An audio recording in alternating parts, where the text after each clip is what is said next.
Tonight, we're exploring an important question. How many Mewtwo's actually exist? I did some deep research to uncover the truth, which I'll be sharing with you shortly. By the way, this video topic was suggested by a special viewer who will have reached 100 nights in a row with us as of tonight. You'll find their comment below this video, so show them some love. If you're also falling asleep with us tonight, let me know in the comments how many nights in a row you've been here. If you join us regularly, you might get a video dedicated to you as well. Now back to the video. In the deep velvet silence of the Cineabar Island ruins, nestled between charred beams and the scent of stagnant sea air, lies a series of journals that changed everything we thought we knew about the limits of life.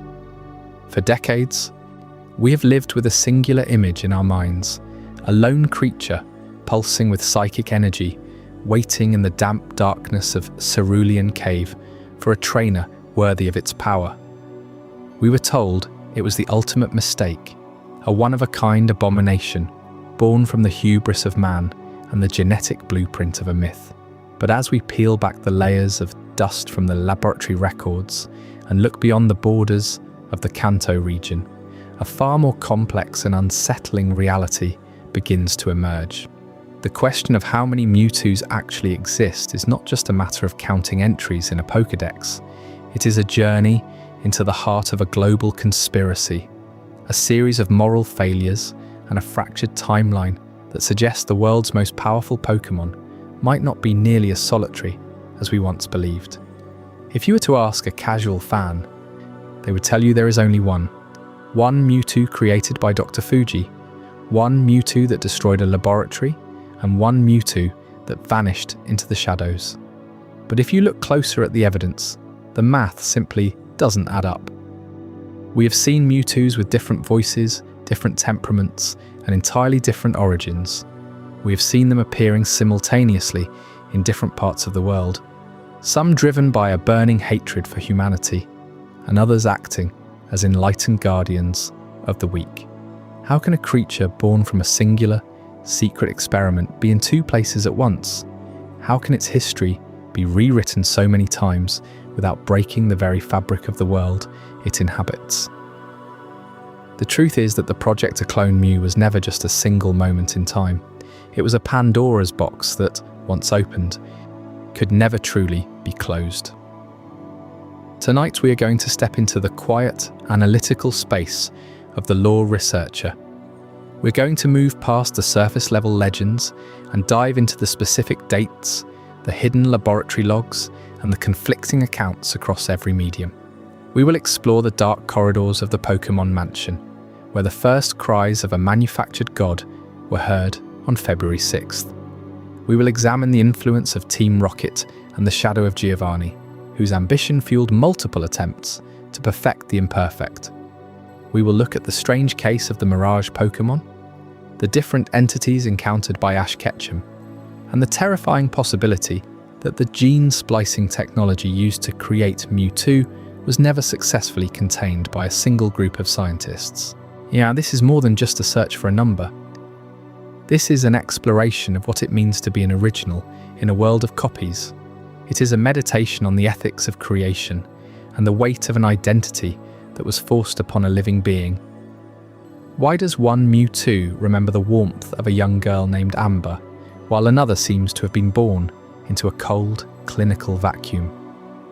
Why does the Mewtwo of the Johto Peaks seem so fundamentally different from the one that battles in the streets of the Unova region? As we settle into this long-form deep dive, let the world outside fade away. Let the sounds of the modern world be replaced by the low hum of a psychic aura and the rustle of old research papers. We are going to reconcile the games, the anime, and the manga to find the definitive answer. We are going to trace the lineage of a legend from the jungles of Guyana to the furthest reaches of the modern era. By the time we reach the end of this journey, you will understand that the story of Mewtwo is not a story of a single monster, but a story of a recurring ghost haunting the world of Pokémon, with the reminder that some secrets once brought into the light can never be returned to the dark. Think back to the first time you stepped into that cave. The air was heavy, The music was tense, and there, standing in the center of a small island, surrounded by water, was a silhouette that felt like it didn't belong in the natural world. That feeling of awe and terror is the core of the Mewtwo mythos.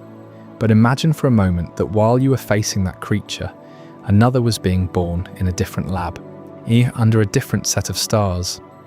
Imagine that the ultimate Pokémon was not a finished product, but a prototype that was iterated upon by different hands, for different purposes, across different decades.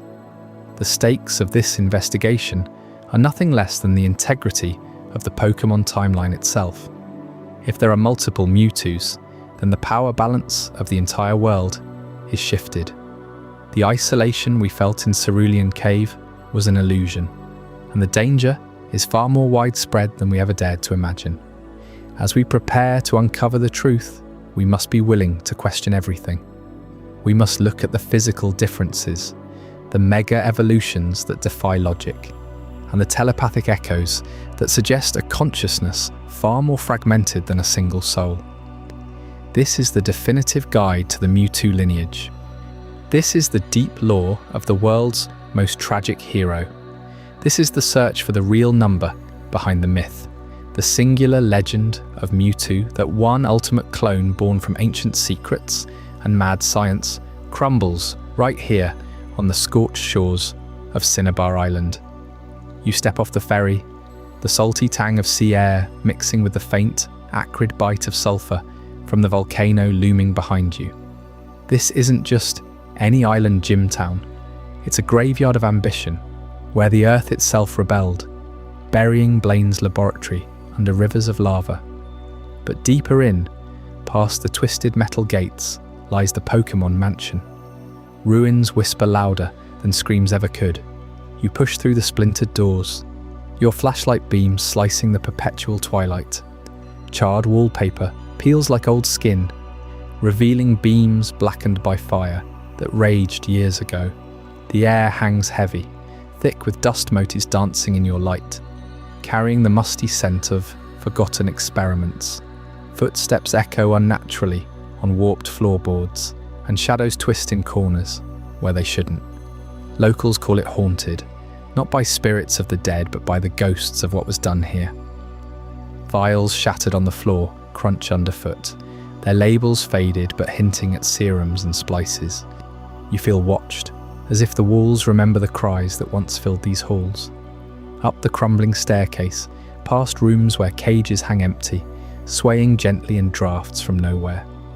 A laboratory table overturned, papers scattered like fallen leaves. That's when you find them.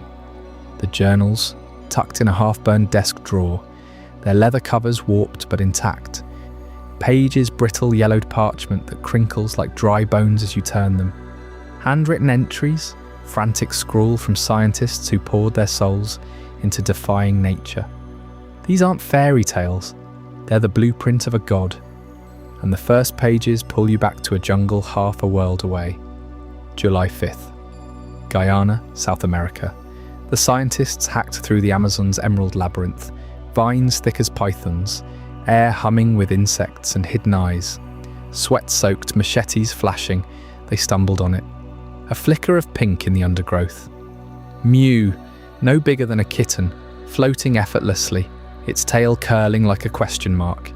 They couldn't believe their eyes.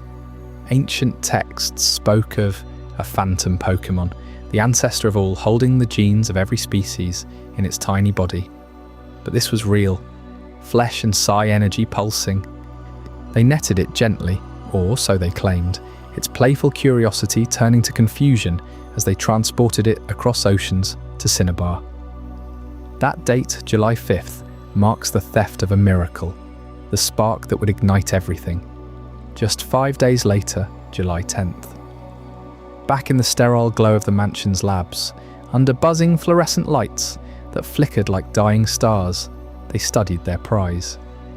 Dissected samples with trembling hands, marveling at DNA that twisted impossibly, a genetic tapestry weaving every Pokémon into one. Dr. Fuji, the man at the heart of it all, stared through his microscope, his voice barely a whisper as he named it. Mew. Short, simple, evoking the myths of creation itself. Funded by shadows, Giovanni's team rocket coffers filling the gaps, Fuji saw more than power. He saw revival. His own lost daughter, Amber, gone too soon, flickering in his mind as he gazed at this pink enigma. Mew wasn't just a specimen, it was the key to cheating death. You trace the ink with your finger, the words blurring slightly from heat damage. These entries don't glorify, they confess. The scientists spliced Mew's cells, engineering enhancements for strength beyond nature's limits. But why Guyana? That jungle cradle of biodiversity, where life explodes in chaos, mirroring Mew's own chaotic genome. Legends from indigenous tribes spoke of a ghost cat vanishing into mist, elusive as the wind. The team chased those whispers for months, enduring fevers and floods, until that fateful July 5th. And by the 10th, Mew's secrets spilled onto lab tables, blue glowing vials humming with promise. Hold the journal closer. The handwriting grows erratic here, excitement bleeding into obsession. They accelerated cloning, fusing Mew's purity with aggressive mutations. Larger size, savage instincts, psychic might to shatter mountains. But the singular tale they tell? One Mewtwo rising from this brew? That's where the fracture begins. These pages assume isolation, a lone abomination breaking free, fleeing to Cerulean Cave's depths. Yet echoes from other corners of the Pokémon world, anime shadows, manga divergences, hint at multiples, clones upon clones, each with their own rage or wisdom. The mansion's ghosts don't lie about the start, but they obscure the scale. You pocket the first journals, the weight of them pulling at your bag as you navigate deeper into the ruins. Wind howls through shattered windows, carrying the distant roar of waves crashing against volcanic rock. Every creak feels like a warning. Mew's discovery on that humid July 5th. Its naming 5 days later. These moments birthed not just a legend, but a lie of singularity. Because if the labs here spun one god from jungle genes, what stopped them from spinning more? The entries trail off, urgency building toward a winter birth that shook the world. Deeper lore tugs at you now, threads connecting Cineabar's ashes to broader betrayals.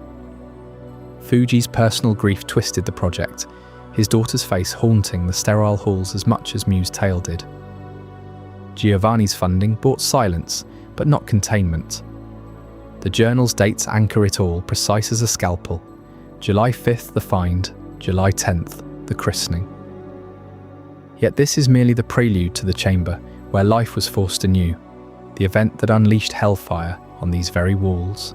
To stick around for Chapter 2, the February 6th incident, where a birth rewrites everything you thought you knew about creation's cost.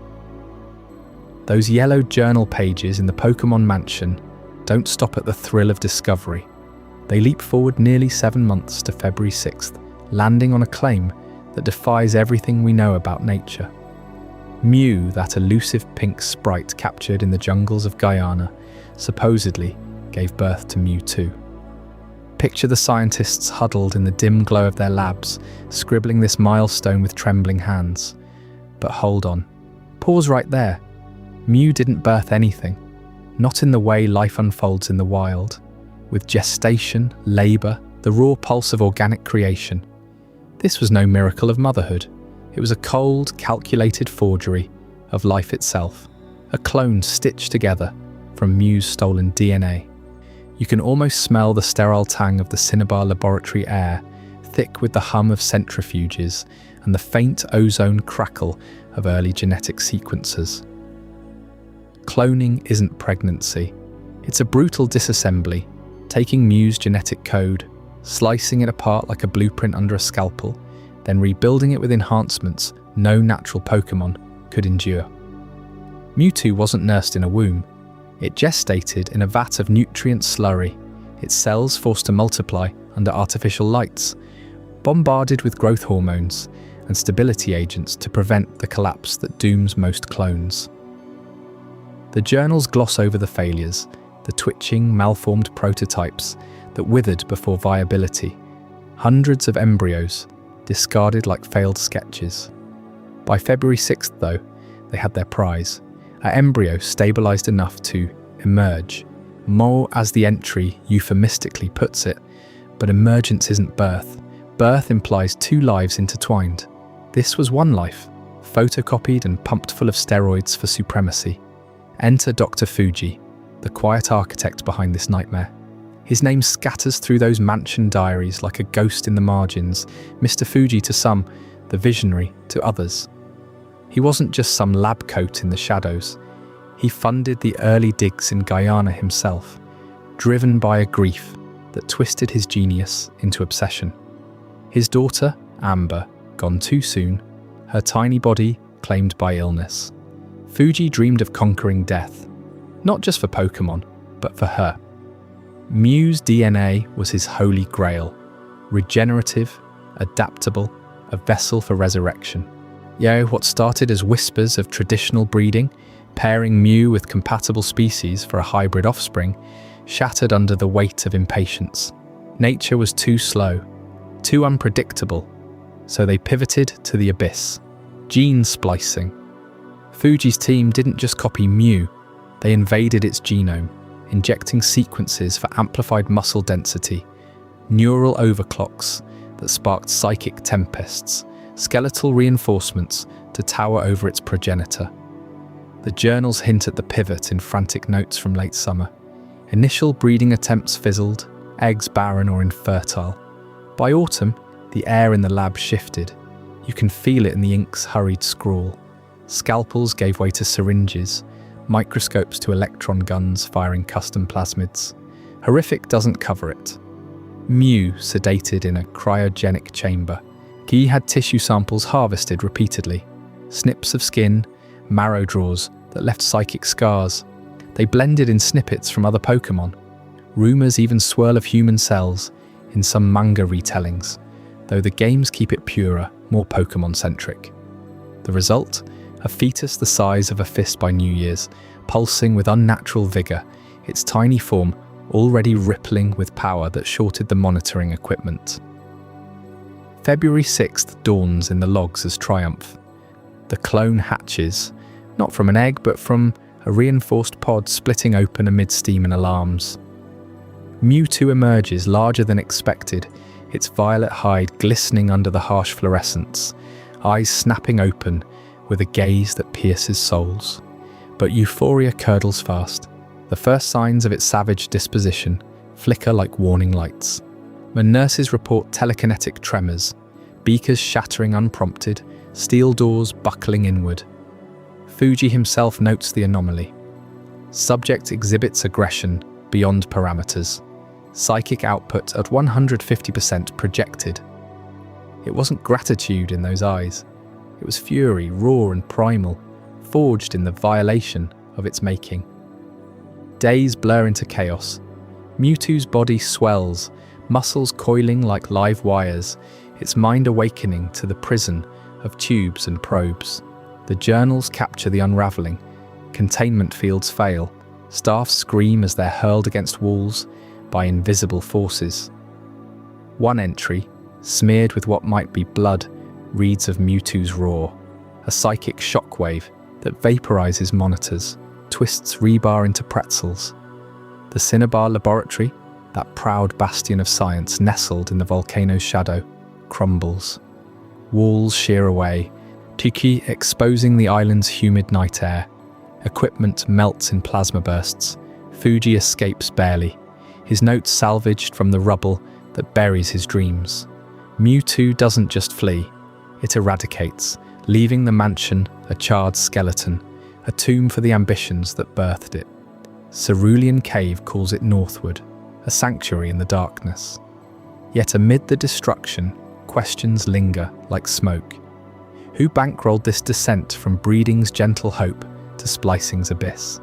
Whispers in the surviving pages point to a shadow deeper than Fuji's grief, a syndicate with designs on that newborn power. The shadow of Team Rocket waits in those hints, promising revelations that could rewrite everything you thought you knew about Mewtwo's true masters. Dr. Fuji's gene-splicing breakthrough on February 6th didn't emerge in a vacuum.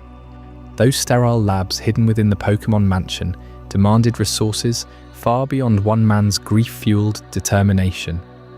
Equipment humming with otherworldly precision, vats bubbling with synthetic amniotic fluid, and teams of shadow technicians working through endless nights. The funding flowed from a single, ruthless source, Giovanni, the iron-fisted boss of Team Rocket. You can almost feel the shift in the air, can't you?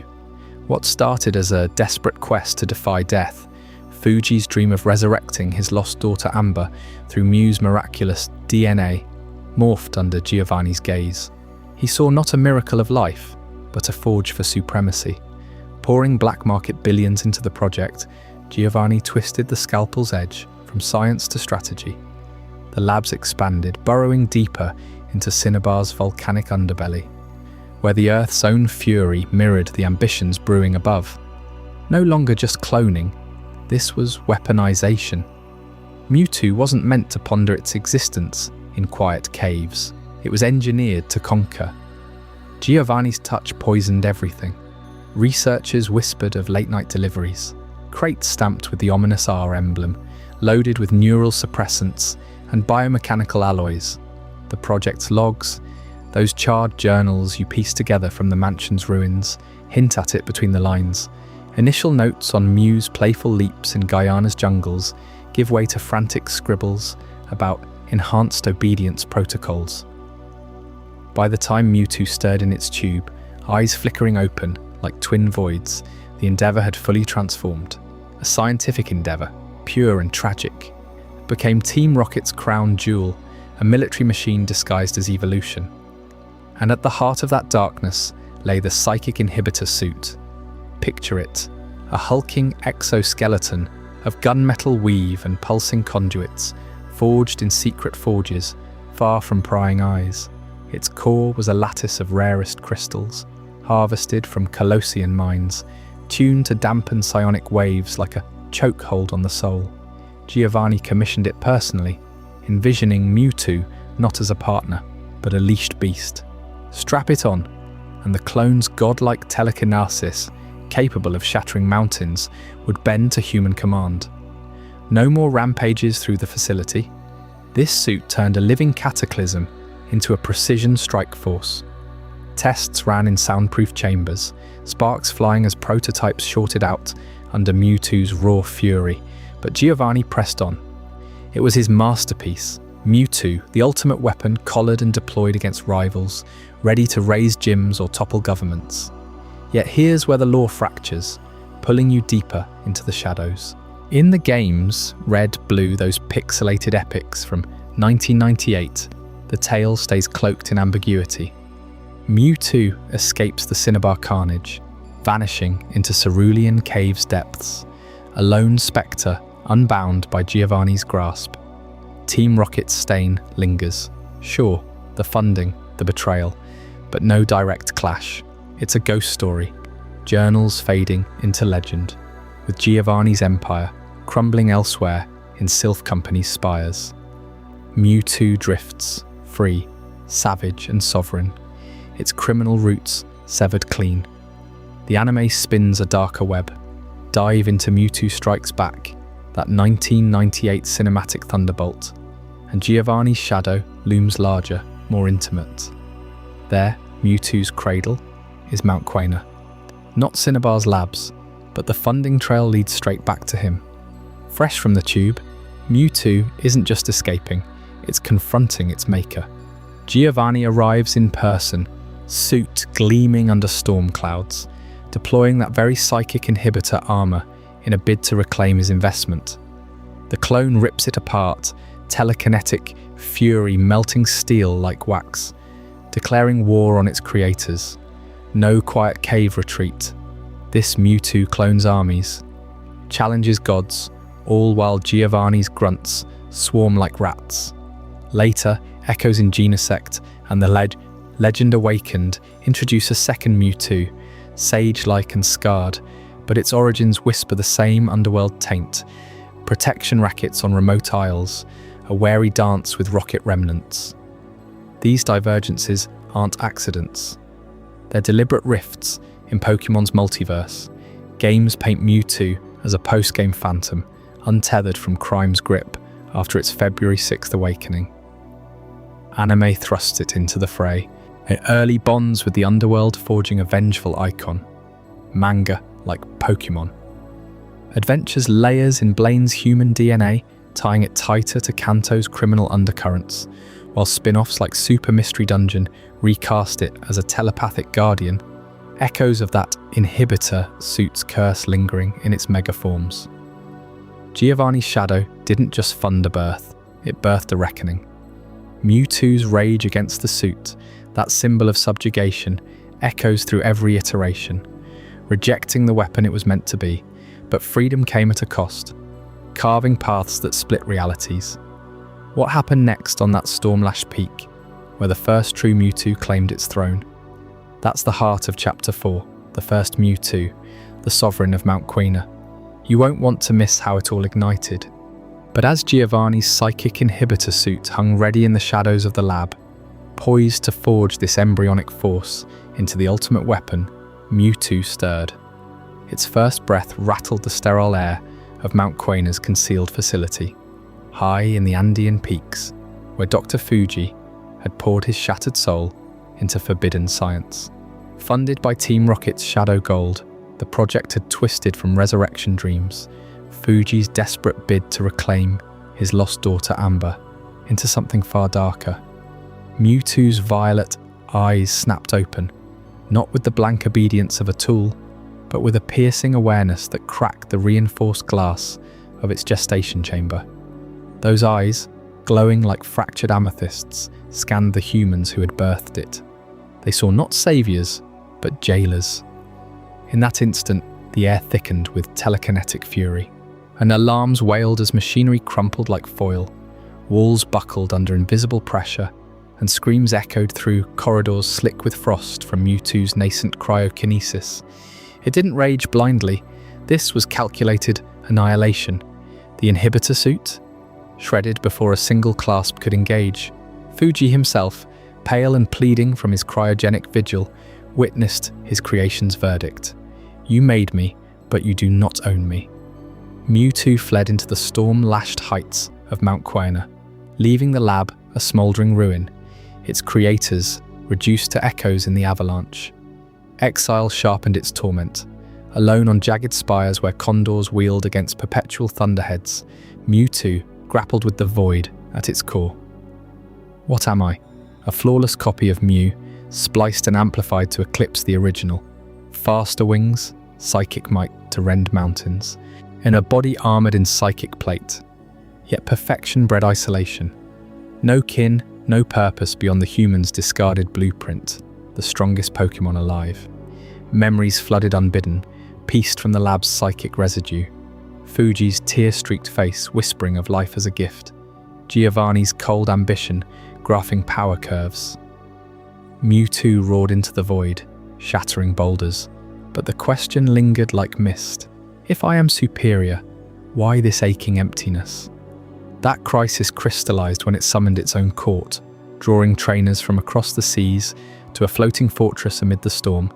Mewtwo cloned their Pokémon, not as slaves, but as mirrors to test its supremacy.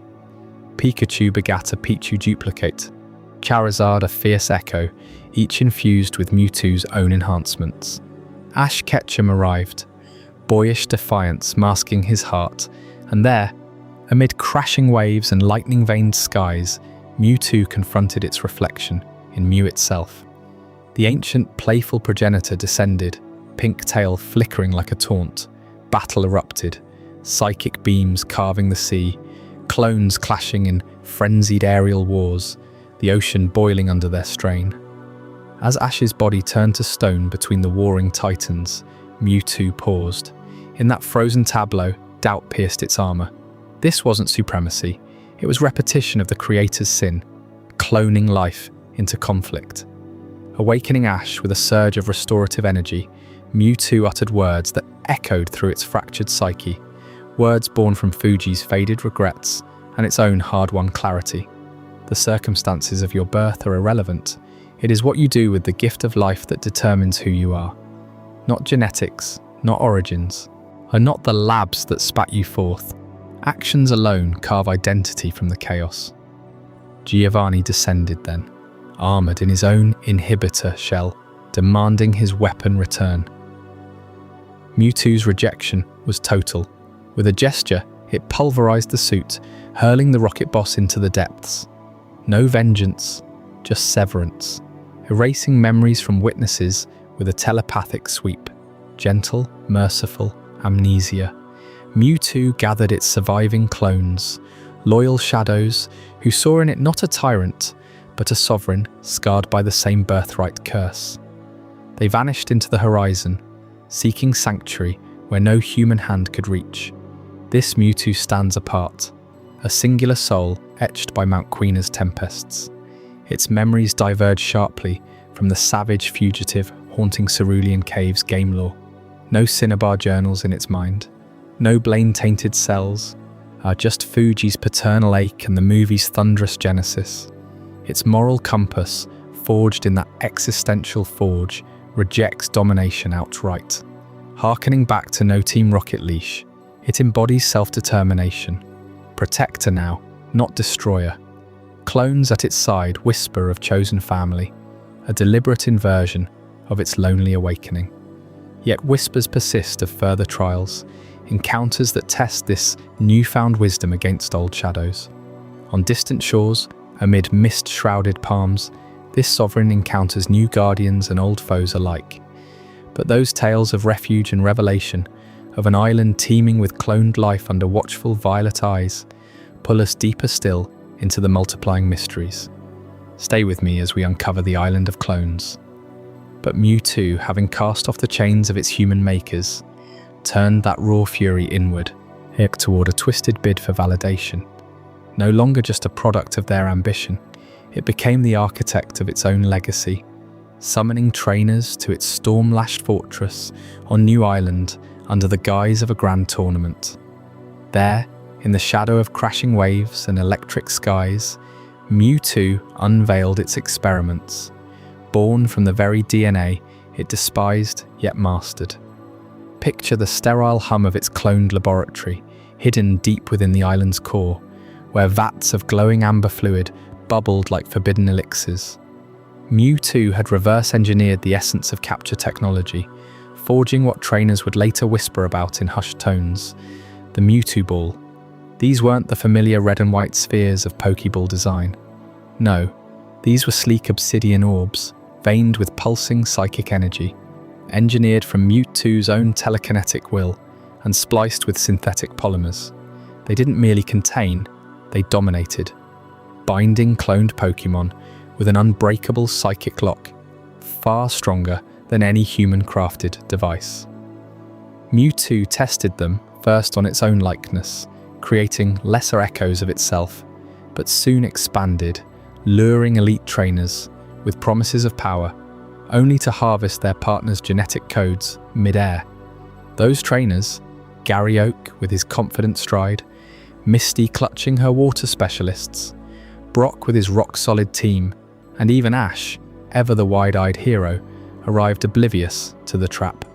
As the storm raged outside, Mewtwo's machines whirred to life, scanning and replicating in seconds what had taken human scientists months. From Ash's Pikachu sprang a perfect duplicate, yellow fur crackling with identical thunder, eyes gleaming with programmed loyalty. Charizard's fiery maw was mirrored in a clone that breathed flames hot enough to scorch the chamber walls. Blastoise emerged from the vats, armoured and immense, cannons primed. Venusaur, Pidgeot, the full spectrum of Kanto starters and their evolutions.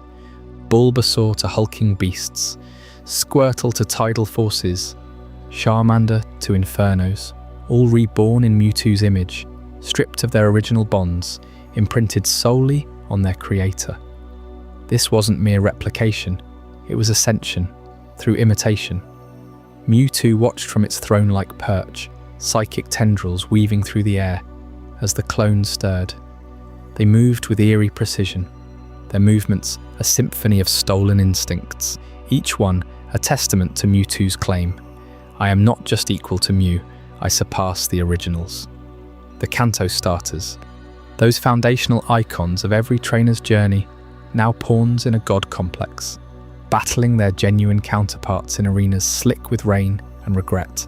Pikachu versus Pikachu, thunderbolts clashing in a storm of sparks, Charizard locking wings with its twin, skies ablaze.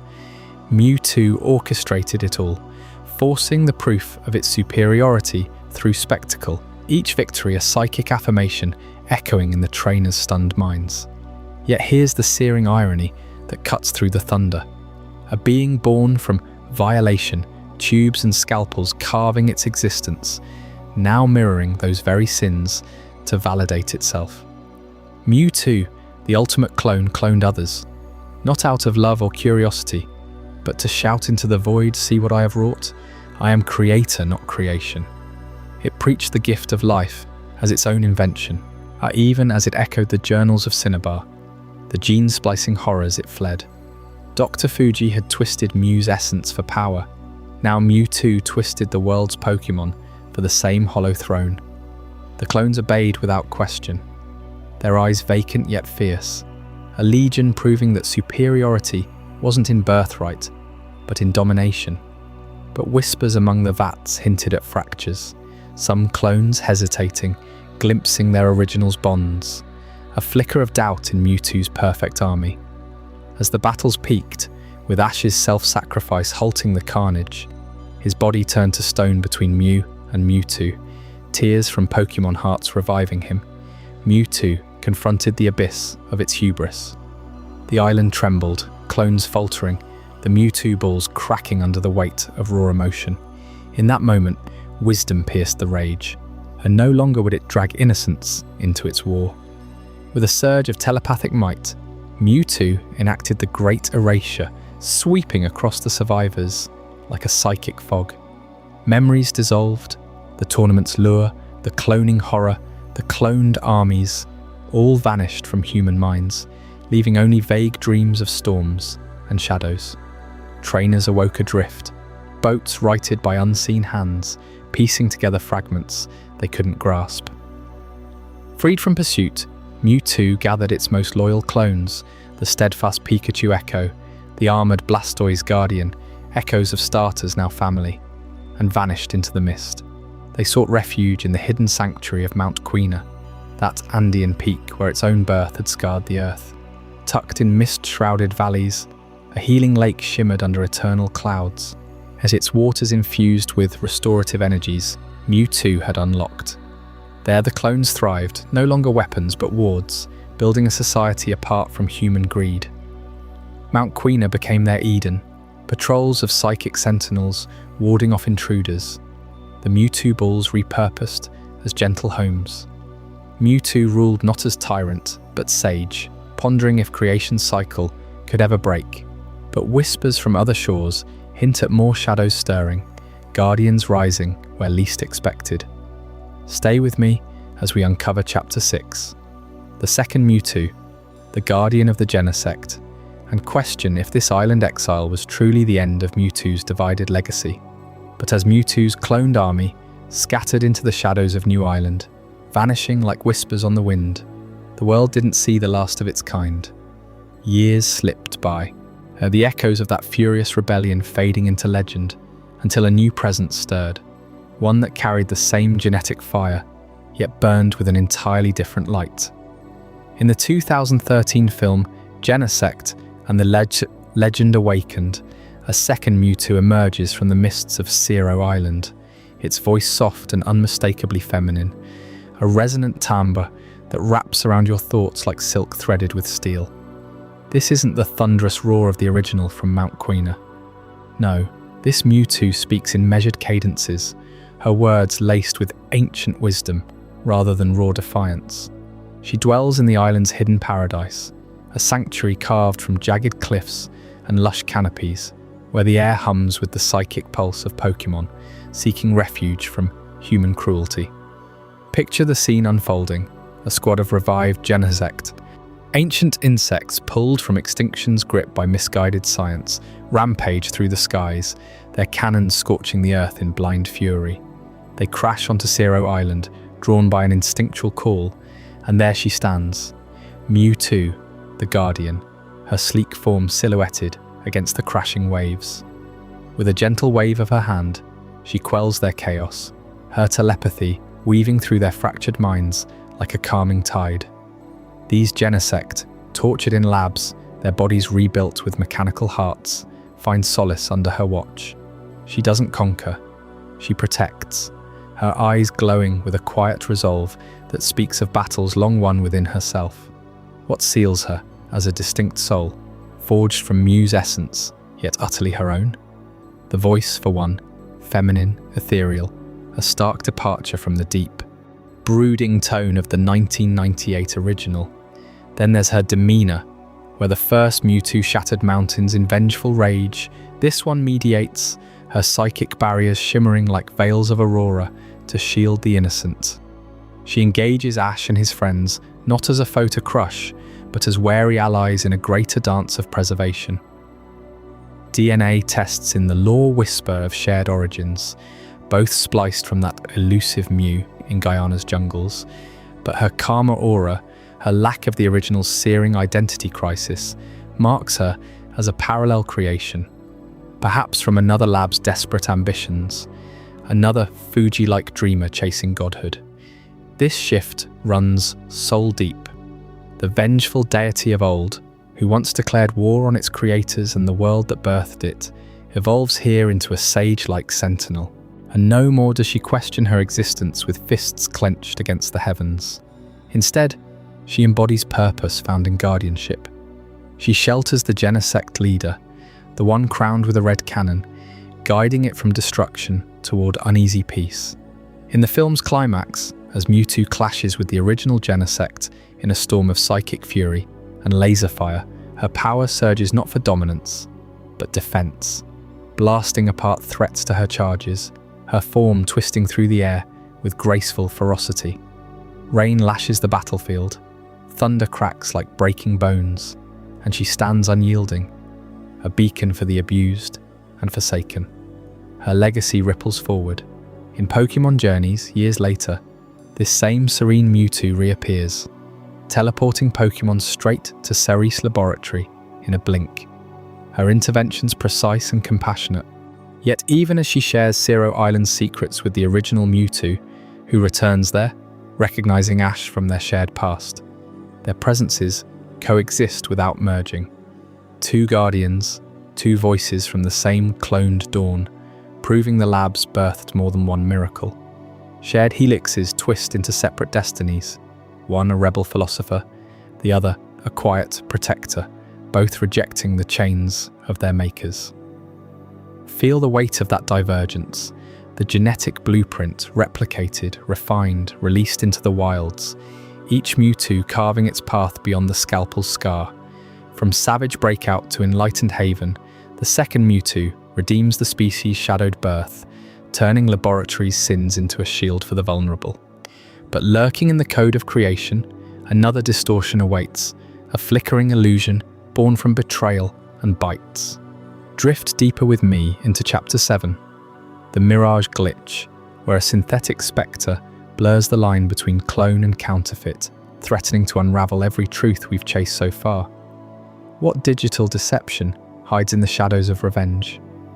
You won't want to miss it. But while that second Mewtwo found purpose as a guardian on a shadowed island, another version lurked in the shadows of technology, stripped of any spark of self. This one wasn't born in a lab of bubbling vats and flickering monitors. It emerged from lines of code, a ghost in the machine designed to deceive the world.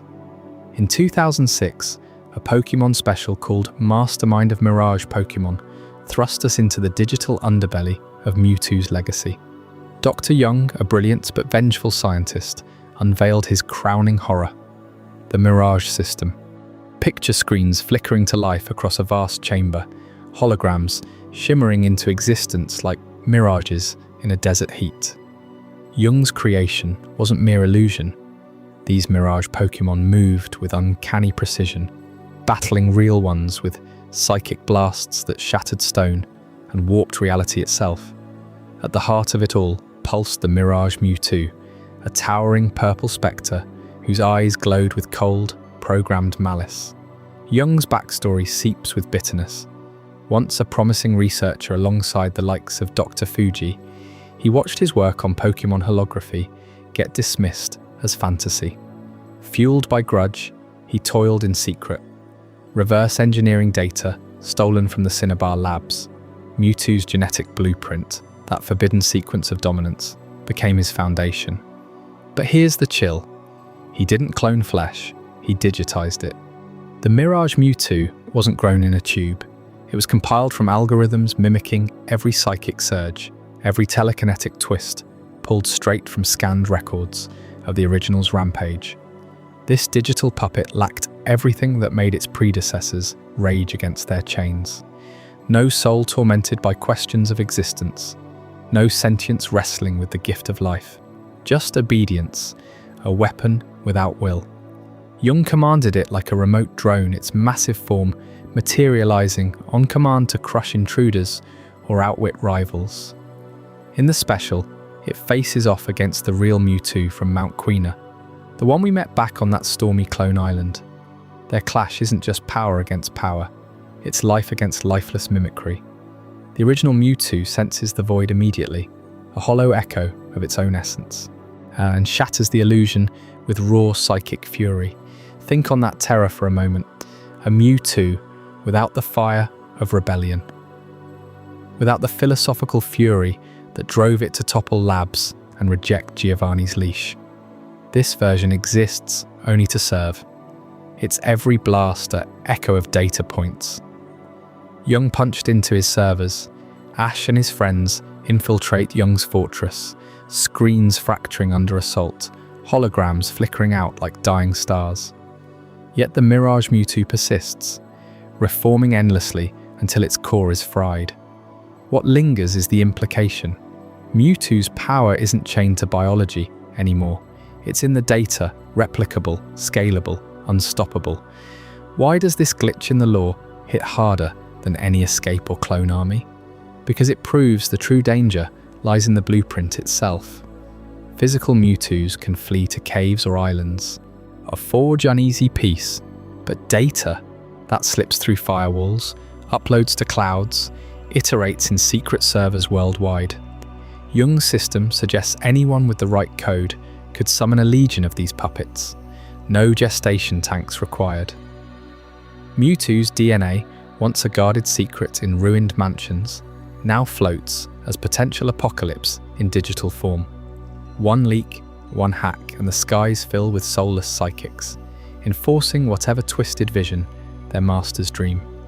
The special ends with Young's defeat, his Mirage empire crumbling to sparks and smoke.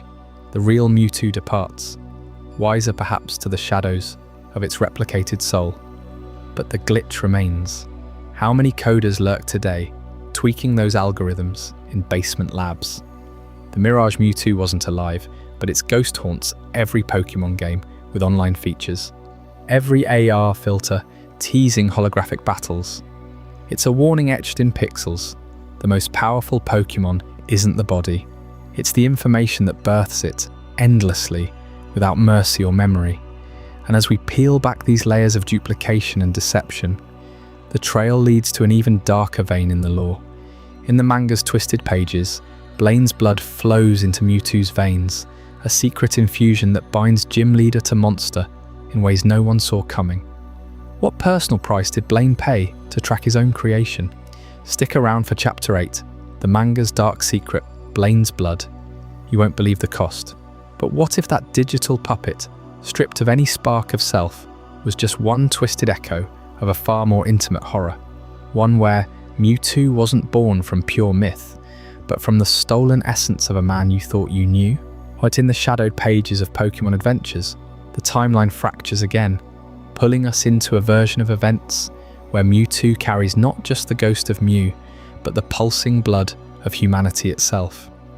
Dr. Fuji, that tragic figure forever chasing his lost daughter Amber, faced a nightmare in his hidden lab beneath the Pokémon Mansion on Cineabar Island. Mew's DNA, that elusive fossilized treasure, unearthed from the jungles of Guyana on July 5th, proved maddeningly unstable. Splicing it alone birthed monstrosities, embryos that withered, cells that rebelled, a symphony of failures echoing through the sterile halls. Fuji needed an anchor, something robust, familiar, to bind the chaos. And there, in the fire of desperation, he turned to the one man whose genetic code burned brightest on that volcanic isle. Blaine, the enigmatic gym leader of Cineabar, master of flames and riddles. You see, Blaine wasn't just any donor. In this manga saga, his cells became the scaffold for Mewtwo's genesis. Fuji, under Giovanni's looming shadow and with Team Rocket's resources fueling the fire, harvested Blaine's DNA without his knowledge at first. Scraped from a discarded hair in the gym, or perhaps coaxed through a veiled collaboration masked as research into Pokémon evolution. The process was grotesque. Mew's ethereal blueprint fused with Blaine's human helix, stabilizing the clone, but injecting it with traits no Pokémon should bear. Mewtwo emerged larger, fiercer, its tail a whip of latent fury, its eyes gleaming with an intelligence too sharp, too probing, eyes that mirrored the Quizmaster's own piercing gaze. The revelation hits like a volcanic eruption. Blaine, the laid-back sage who lounges amid his fiery puzzles, discovers the truth through fragmented visions and migraines that claw at his skull. His blood courses through Mewtwo's veins, making the creature partially human, not a mere copy, but a hybrid abomination, a child of science and theft. Every psychic surge from the clone reverberates back to its unwilling father, forging a link that's as unbreakable as it is agonizing. Blaine feels it first, as whispers in his dreams, flashes of the lab's collapse, the embryo's first heartbeat syncing with his own. Then the pain escalates, nights where he collapses, veins bulging, as Mewtwo's rage or sorrow floods his mind like lava. This psychic tether drains them both, a vampiric bond that leaves Blaine hollow-eyed and weakened, his once vibrant gym battles shadowed by exhaustion. He tracks Mewtwo across Kanto, drawn inexorably to Cerulean Cave, where the clone broods in isolation. Their conversations unfold in the mind's eye, Blaine pleading for understanding, Mewtwo scorning its half-human heritage as a curse, a chain to the weak flesh it despises. "Why did you make me this way?" the clone demands, its voice a thunderclap in Blaine's thoughts, sapping his strength until he slumps against cave walls slick with moisture. Yet Blaine persists, offering guidance, revealing the manga's deepest cut, that Mewtwo's savagery stems not just from experiments, but from the human frailty woven into its core, the doubt and fire of Blaine himself. Picture the moral rot, a gym leader revered for his intellect, unwittingly fueling the ultimate weapon. Fuji dies in the lab's fiery end, but Blaine lives on, burdened by a creation that questions its very soul. Mewtwo rejects the bond at first, fleeing deeper into shadows, but the pull remains, echoes of family twisted into torment. This isn't the aloof destroyer of the games or the philosophical exile of the films. Here, Mewtwo grapples with hybrid identity, Pokémon power laced with human emotion, rage born from betrayal, wisdom tempered by inherited loneliness.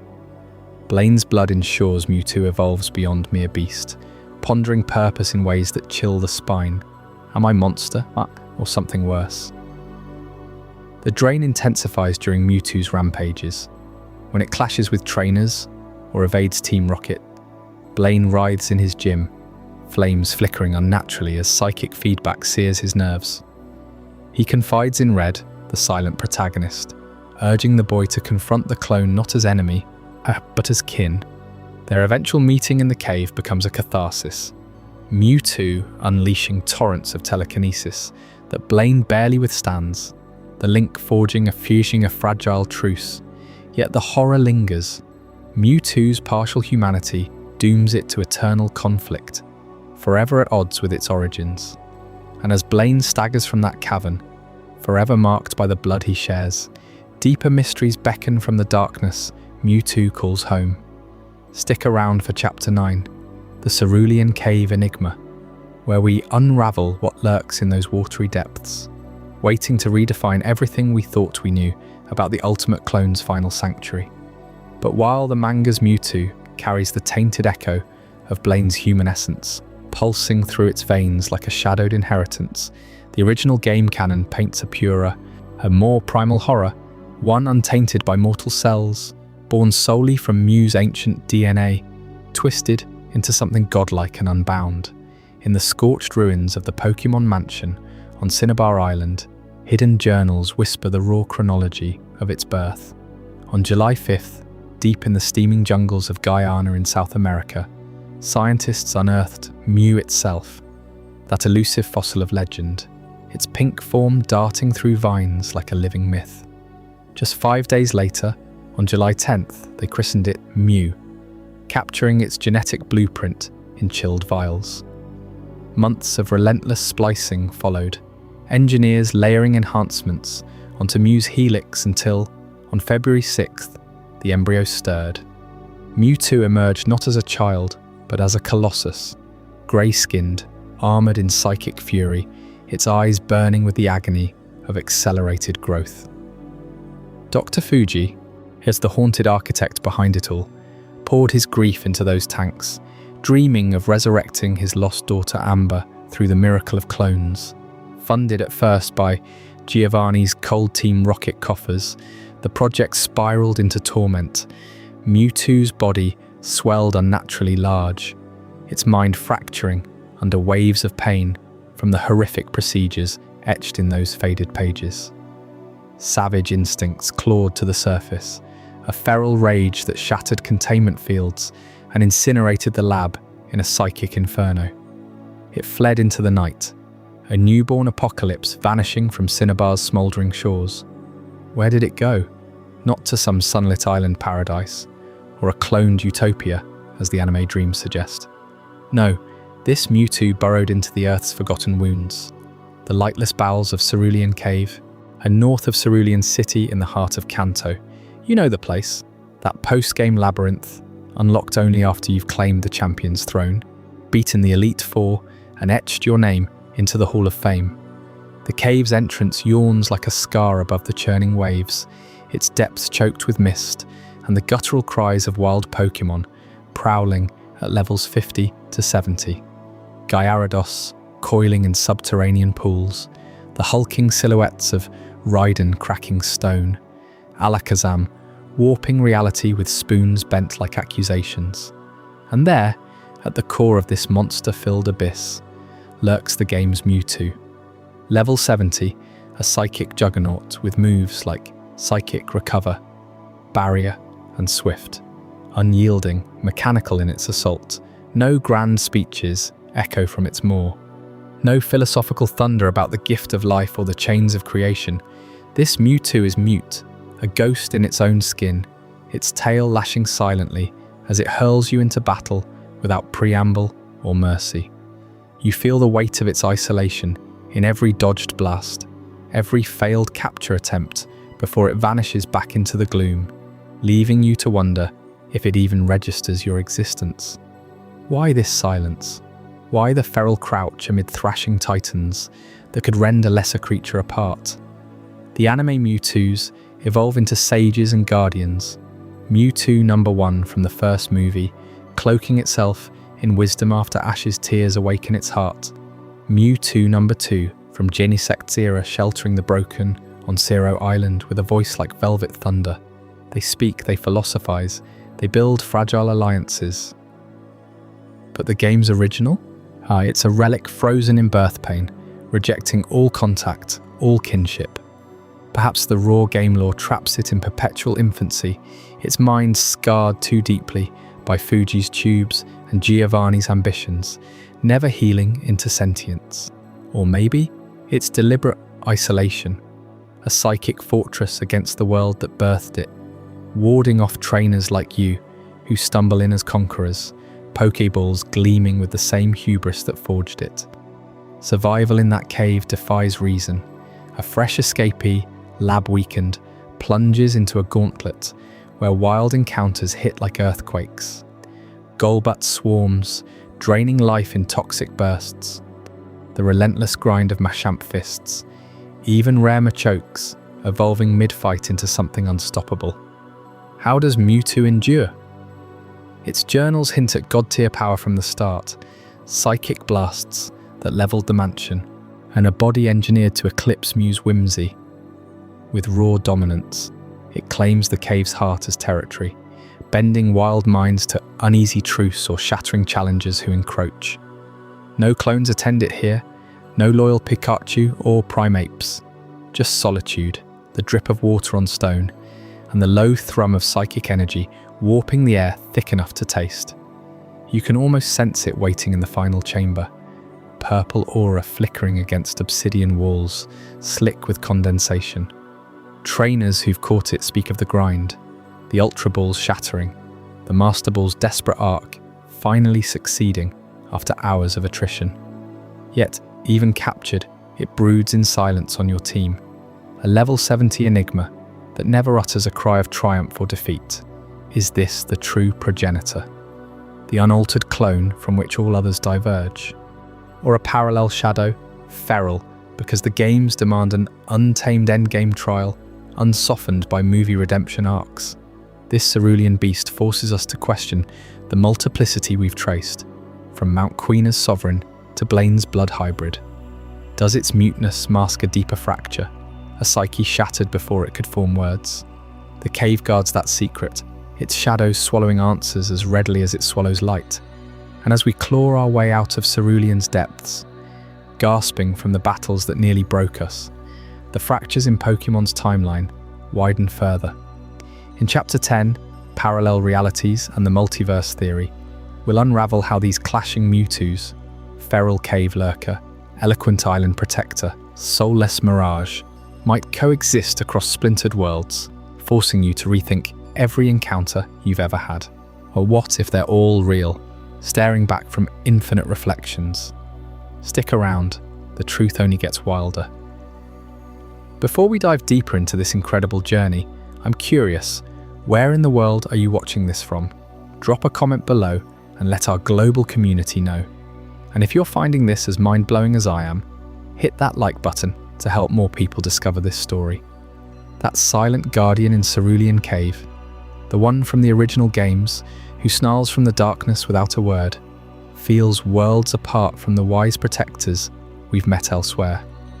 But what if that isolation isn't just a trait, it's a clue to something far bigger? What if that feral shadow represents only one thread in a vast tapestry of realities, where Mewtwo doesn't emerge from a single lab on a single February 6th, but splinters across countless origins? Consider the journals etched into the crumbling walls of the Pokémon mansion on Cineabar Island, as chronicled in fire red and leaf green. Those faded entries pull you into the feverish pulse of creation itself. On July 5th, deep in the steaming jungles of Guyana in South America, a team of scientists stumbles upon Mew, that elusive pink phantom, its form flickering like a dream half remembered. By July 10th, they've named it, captured it, dissected its very essence. Months grind by in secrecy, gene splicing, relentless modifications, Dr. Fuji pouring his grief for his lost daughter Amber into every vial. Then on February 6th, success, Mewtwo awakens, larger, fiercer, its psychic roar shattering the lab as it rampages free, vanishing into the night towards Cerulean Cave. This is the timeline etched in those games, a raw, unyielding origin, born from human ambition and tragedy. Now shift your gaze to Pokémon Let's Go, Pikachu and Eevee, those vibrant reimaginings that bridge the gap between the classics and the anime's glow. Here, the mansion's secrets whisper the same tale at first glance, but the air hums differently. You chase Mewtwo through Cerulean Cave after syncing your bond with your partner Pokémon, catching it not as a feral beast, but as a legend attuned to a world where human Pokémon partnerships shine brighter. No mention of savage destruction mars the logs, Instead, the creation feels almost harmonious, echoing the yellow version's anime-tinged warmth where Mewtwo's rage simmers beneath a veneer of destiny. The labs on Cineabar still burn with the same fire, yet the escape plays out against a backdrop of master trainers and synchronized battles. These aren't mere remakes, they're divergences. One timeline births a monster that hides in rage-filled solitude. The other yields a psychic titan who yields to the worthy, as if the very DNA forked at the moment of cloning. These parallel paths don't clash by accident. They hint at fractures in reality itself, where Mewtwo's birth ripples outward like a stone skipped across an infinite sea. Fire red and leaf green lock into the stark, journal-bound truth of red and blue, a world of champions conquering post-game voids. Let's Go, released years later, weaves in elements of choice and companionship that reshape the escape, the pursuit, even the capture. One Mewtwo rampages unchecked until you, the player, force a Master Ball's embrace. The other awaits as if it sensed you're coming across timelines. Multiple origins, you see, not contradictions, but echoes proving the multiverse theory isn't just fan speculation. It's woven into the code. And here's where it deepens into the profound.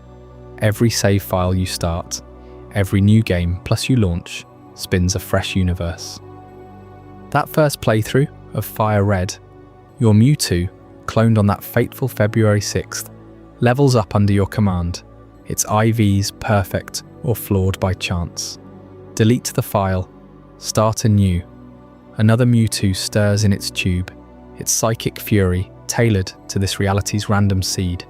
Tens of thousands of players, millions of saves across decades, each birthing a unique existence. Not copies but sovereign beings, their powers honed differently, their battles etched into personal legends. Your Mewtwo from childhood, the one that swept the Elite Four on your Game Boy, coexists in the multiverse with mine, with every viewer's, their Psybeam trajectories diverging into infinity. The Pokémon Company didn't craft one Mewtwo, they unleashed an army. Each save file, a portal to a bespoke genesis. This multiverse gains its nexus in the most unlikely place, the island of isolation from Pokémon's Super Mystery Dungeon. Picture it, a fog-shrouded landmass adrift beyond the known world, where the fabric of dimensions thins to a whisper. In that game, as dark matter threatens to unravel existence and the Tree of Life petrifies heroes into stone, Mega Mewtwo Y emerges not as a villain, but a spectral ally. Its Y form, psychic, might amplify to shatter skyscrapers, links minds across the chaos, guiding you through voids where realities bleed together. Defeat the threat, and what happens? Mega Mewtwo Y doesn't fade. It retreats to the island of isolation, a sanctuary for the displaced, the anomalous. Pokémon from shattered worlds wash ashore there. Legendaries warped by dimensional rifts, echoes of timelines that never were. That island isn't random, it's the hub, the crossroads where multiversal exiles converge. The Cerulean Cave lurker from Fire Red could slip through unseen tears, joining the feral chorus. The harmonious Titan from Let's Go might phase in during a sync glitch, its bonds pulling allies from afar. Even the anime's guardians, Mewtwo #1 from the first movie, the Sage from Genect, could find refuge there, their cloned psyches resonating across the veil. Super Mystery Dungeon spells it out. This is no ordinary prison, it's a way station. Threads of Mewtwo weaving together, isolated yet connected, pondering their fractured selves amid the mist. One Mewtwo's rage fuels another's wisdom. A save file's champion clash echoes in the island's eternal storms. These convergences raise shivers. What conversations echo on those shores? Does the feral cerulean beast clash with its mega-evolved kin, psyches merging in a storm of shared origin? Or do they simply exist parallel no longer, but a chorus affirming that cloning didn't birth one god? It birthed legions, each grappling with the same void. Am I the original, or just another branch? The multiverse doesn't dilute Mewtwo's power, it amplifies it, turning isolation into infinity. Yet even in this web of realities, one evolution looms larger, twisting power into paradox and forcing Mewtwo to confront limits no clone should face. What happens when the ultimate artificial being taps into mega evolution, only to unravel its own engineered perfection? That's the enigma waiting in the mega evolution paradox. If every save file spins off its own Mewtwo into the multiverse, then what happens when one of those clones taps into a force older than the genes themselves? Ancient evolutionary energy meant for primordial beasts, not test tube abominations. Mega evolution.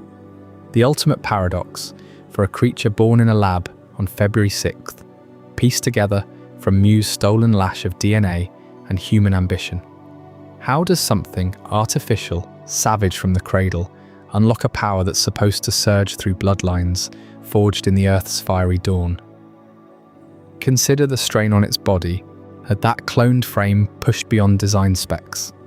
Mega Mewtwo X bulks up first, muscles erupting like tectonic plates shifting under skin stretched taut over bones, engineered for supremacy. Its tail thickens into a battering ram. Shoulders broaden to eclipse the horizon. And those eyes, once piercing violet, flare with primal rage. But the energy isn't just borrowed, it's hijacked. Mew's genome carries echoes of every Pokémon that ever prowled the wilds, a genetic archive of evolutions long buried. Scientists spliced that in, thinking they'd craft a weapon. They didn't anticipate the archive awakening, flooding synthetic cells with megaton surges of life force from eons past. The clone's heart hammers at rates that would shred organic tissue, veins glowing with barely contained plasma. It's not evolution, it's overload, and a paradox where lab sterility meets volcanic rebirth, and the body screams in ecstasy and agony. Now feel the raw physics of Mega Mewtwo X in motion. Picture it lunging forward, claws extended, gripping a slab of reinforced steel. Pure titanium alloy. The kind that holds up bridges against typhoons. 1 ton of crushing force snaps it like dry twig, fingers denting metal deeper than hydraulic presses in a factory gone mad.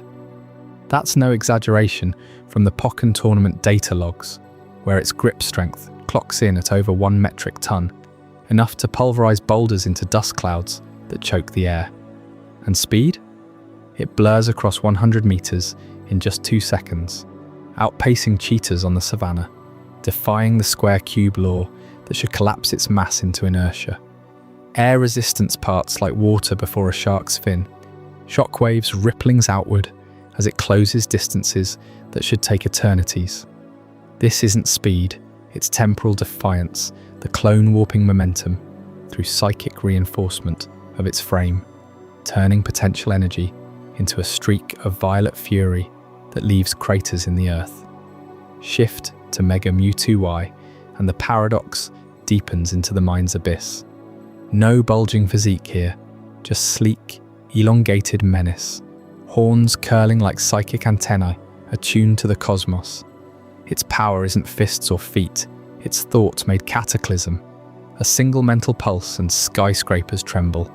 Imagine the skyline of Lumiosa City buckling. Glass towers, 40 stories tall, shearing at the foundations.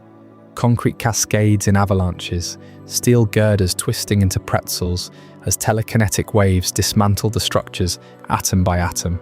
Super Mystery Dungeon logs it clear. Y's psychic output rivals a hydrogen bomb's pressure wave, focused to a needlepoint that erases urban monoliths without a gesture. How? That cloned brain, amplified by Fuji's gene hacks, interfaces directly with the megastone's resonance. Ancient energy floods neural pathways, synapses firing at light speed, unraveling molecular bonds across city blocks. The air hums with static. Victims frozen mid-scream as reality frays at the seams. Floors collapsing inward, spires toppling like felled giants into dust-choked voids. Yet here's the fracture in the legend. Mega evolution demands a bond, a trainer's will syncing with the Pokémon's soul. But Mewtwo? It rejects masters, scorning Giovanni's chains, Fuji's paternal lies. In the anime's shadowed corners, it mega-evolves alone, a stone clutched in telekinetic grasp, proving the paradox. Complete, a soulless clone wielding godfire meant for the faithful. X's brute force shatters mountains. Y's mind rends the heavens, but both strain against their origins, bodies and psyches teetering on meltdown. Clones weren't built for eternity. They're sparks, stealing the sun's heart. This overload hints at deeper blueprints, forbidden splices buried in the double helix. What mythic strands did Mew's DNA truly hide, and how did human hands twist them into apocalypse? The answers lie waiting in Chapter 12, the DNA of the myth, where we'll unearth the Genesis code that birthed not just power, but destiny itself. Those mega-evolutions strain Mewtwo's cloned body to the brink. You're channeling ancient energies through a frame that was never meant to hold them. A 1-ton grip crushing stone like paper, speeds blurring across 100 meters in just 2 seconds. But what fuels that fury? What invisible code pulses in its veins, twisting raw potential into something godlike, yet fractured? It all traces back to the source. Mew's DNA, the purest genetic thread in the Pokémon world, unaltered by time or ambition. Mew floats through legends as the ancestor of them all, its tiny form packed with every Pokémon gene imaginable, a living archive discovered in the sweltering jungles of Guyana, South America, on July 5th. Scientists there, wide-eyed and trembling, watched it phase through solid rock, heal wounds with a thought, and vanish into psychic mists. That DNA, pristine. No scars from evolution's brutal forge. No dilutions from crossbreeding. Its helixes of unbridled possibility. Telekinesis woven into regeneration. Shape-shifting, hinted in its playful transformations. Raw psychic force, unbound by size or limit. In the games, Mewtwo's creators chased that purity, splicing it directly in the dim labs of Cineabar Island's Pokémon mansion. But purity doesn't birth powerhouses. They modified it, layer by ruthless layer. Across the media, those modifications shift like shadows, revealing different hands at work.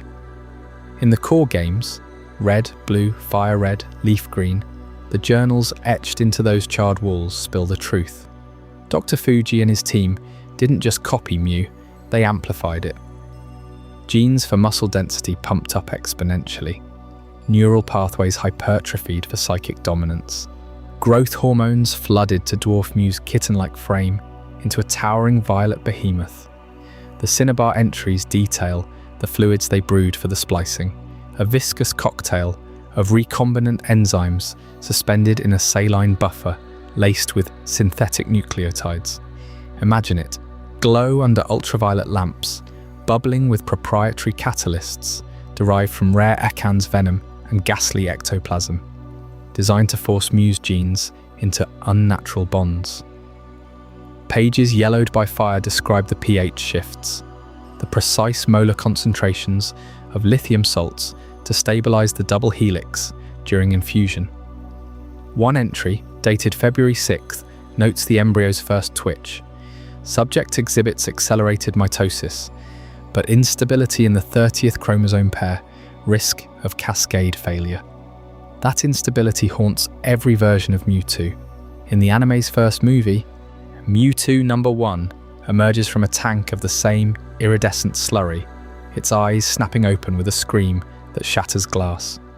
Here, the mods lean psychic, amplified psionic receptors, cloned from Mew's but overloaded with artificial synapses, making it sense emotions across oceans, bend storms to its rage. Yet it's volatile, lashing out because those tweaks severed its emotional core, leaving a void filled with betrayal. Fast forward to Genect, and the legend awakened, and Mewtwo number 2 shows subtler alterations, perhaps refined formulas, less brute force, more equilibrium. Its DNA feels tempered, protective instincts hard-coded amid the power, guarding Sirro Island's outcasts without the original's explosive wrath. The manga dives darker, Pokémon Adventures reveals Blaine's human cells grafted in when Mew's sample ran dry, red-haired gym leader's fibroblasts, stabilizing the volatile Pokémon genome. That hybrid twist? Mew's purity muddied with mortal frailty, human endurance genes bolstering the frame, but injecting doubt, a whisper of imperfection. Blaine's blood carries echoes of fire-type resilience, maybe explaining Mewtwo's later tolerance for volcanic layers. Across spin-offs like Pocken Tournament, the mods emphasize combat, adrenal cascades for endless stamina, skeletal reinforcements turning bones to near unbreakable alloy. Even Super Mystery Dungeon's Mega Mewtwo Y hints at latent mega potential, spliced in experimentally, defying the clone's artificial origins. But not every splice succeeded, scattered through the lab's ruins. Those failed prototypes linger in plain sight, the missing link theory fans whisper about. Ditto, those pink amorphous blobs, perfect mimics born from Cineabar's discarded vats. The journals hint at it, entries on partial transformations, embryos that stalled at cellular fluidity, unable to solidify Mew's form. Gene splicing fluids rejected the full rewrite, leaving shapeshifters. Ditto as the ghosts of botched Mewtwo's, amorphous failures dumped into the wild. They slither through grass, transform into anything, but lack the spark of true life. No psychic roar, no world-shaking aura, just echoes, multiplying in shadows, a legion of what-ifs from the same tainted brew. One log muses, batch 17, viable mimicry, zero higher cognition, release for ecological study, Cerulean Cave's depths might hide more. Feral remnants watching from cracks, their gooey forms pulsing with suppressed power. Mew's DNA sings of harmony, a myth-woven whole. Mewtwo's, a cacophony of cuts and grafts, each media etching its own scars. Brutal strength in games, existential torment in films, human-tainted grit in manga. Those chemical soups of the mansion, with their venom-laced enzymes and flickering reactions, birthed not one god, but a fractured pantheon. And as we trace those genetic fractures, whispers pull us back to shadowed shores where guardians wait. Next time in Chapter 13, The Return to Sirro Island, we'll uncover what happens when the cloned myths collide with the sea's forgotten secrets. Those failed experiments in the lab, the ones we suspect became Ditto, slinking away into the shadows as shape-shifting remnants of ambition gone wrong. They whisper of what the true successes might have done next. Mewtwo, the pinnacle of that twisted genetic ambition, didn't just vanish after its rage-fueled escape.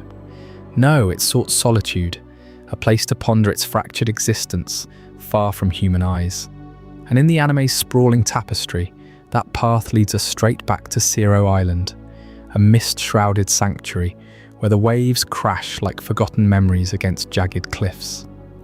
Picture the air there, thick with salt and the faint hum of psychic energy, as if the island itself breathes with unnatural life. This is no coincidence of geography.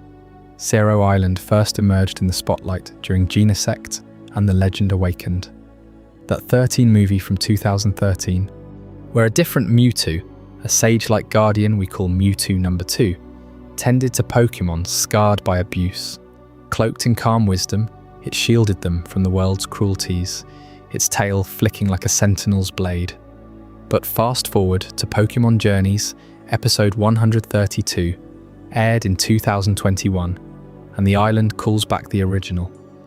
Mewtwo number 1, the very clone from the 1998 film Mewtwo Strikes Back, materializes from the ether, its towering form cutting through the fog like a spectre reborn.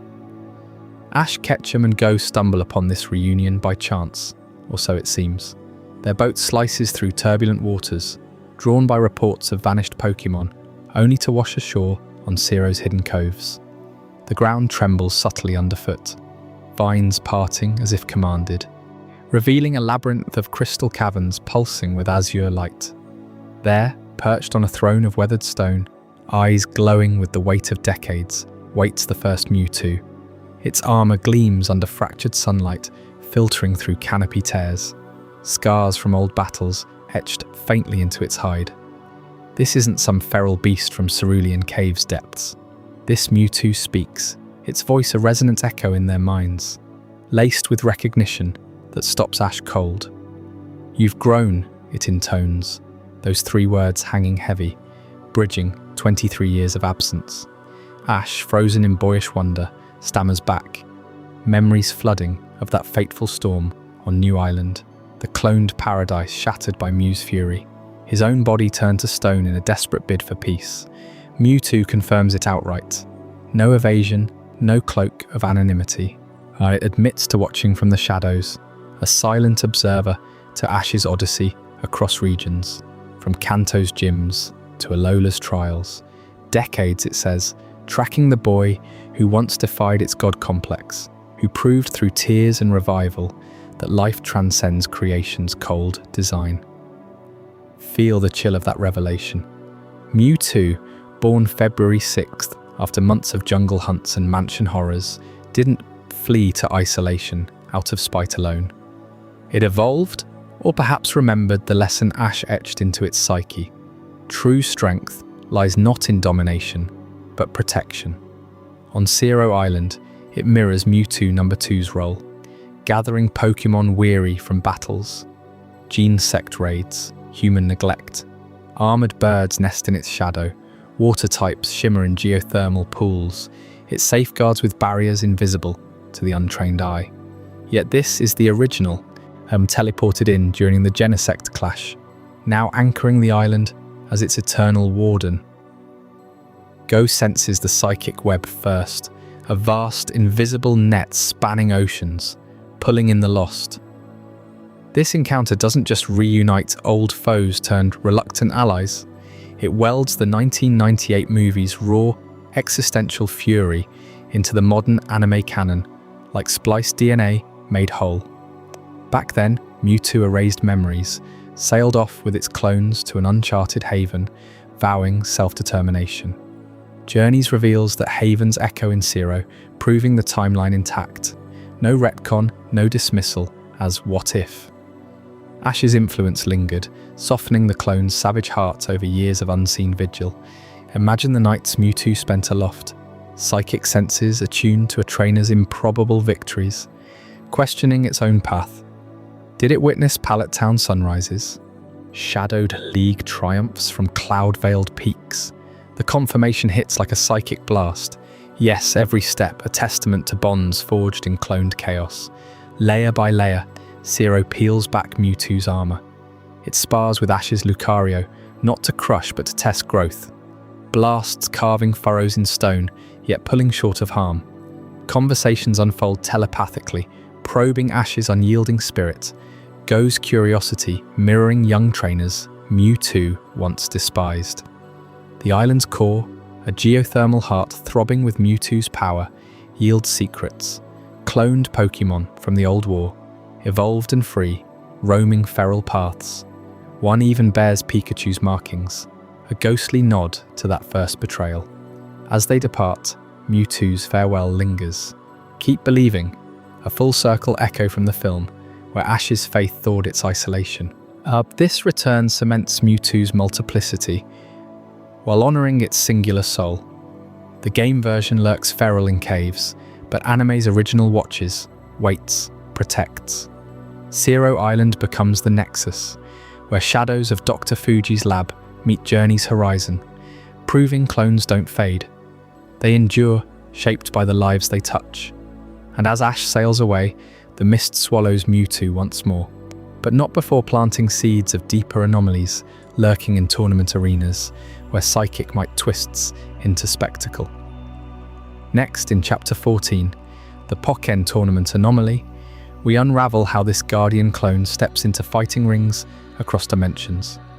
Its power amplified in ways that shatter every rule of origin and evolution.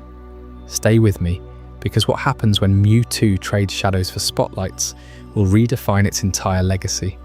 But even as Mewtwo lingers in those hidden sanctuaries, observing the world from afar, another shadow stirs in the fighting rings of the Pocken tournament, a version so drenched in malice It feels like the genetic experiment gone catastrophically wrong.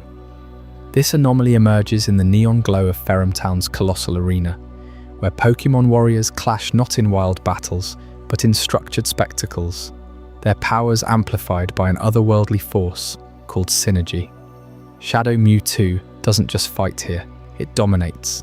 Its form a twisted silhouette of purple-black armor, plating psychic blasts with venomous edges, eyes glowing like fractured amethysts. You can almost hear the crowd's hush as it unleashes Synergy Burst, a cataclysmic surge that warps the very air, drawing from a well of pure negative synergy. The raw, destructive harmony between trainer and Pokémon pushed to its vilest extreme. Picture the arena's floor cracking under its telekinetic grip, opponents lifted and shattered like glass, all while that haunting laugh echoes, a digital distortion of Mewtwo's voice laced with contempt. This isn't the wise guardian of Cineabar Island or the feral cave dweller of Cerulean. Shadow Mewtwo embodies the fallout of unchecked ambition, a psychic predator that feeds on discord, turning every victory into a reminder of superiority born from suffering.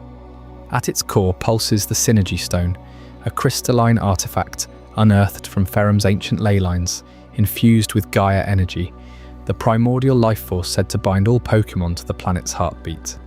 In Pocken lore, these stones aren't mere power-ups, they're symbiotic amplifiers, resonating with a Pokémon's essence to unlock burst modes. For most fighters, it's a balanced exchange, heightening speed, strength, summoning spectral partners like the ethereal wisps that aid in combo chains. But for a psychic behemoth like Mewtwo, the stone's influence runs deeper, rewriting biology on a molecular level. Psychic Pokémon, with their minds attuned to ethereal wavelengths, absorb Gaia energy like sponges, the stone acting as a conduit that splices planetary vitality directly into their neural matrix. Imagine Mewtwo's cloned DNA, already a volatile cocktail of Mew's whimsy and human-engineered rage, supercharged by this telluric pulse. The stone doesn't just boost power, it amplifies latent traumas, those echoes of lab torment and isolation, manifesting as shadowy tendrils that coil around its body. In battles, what you see it, the stone embedded in its chest flares, and Mewtwo's psychic field inverts, pulling life force from foes in draining auras, leaving them slumped and hollow. This negative synergy isn't accidental.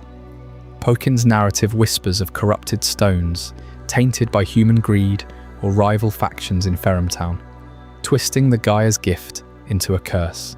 Shadow Mewtwo becomes the avatar of that perversion, its attacks like phantom assault shredding illusions of defense, or psychic infinity folding space to crush distant targets.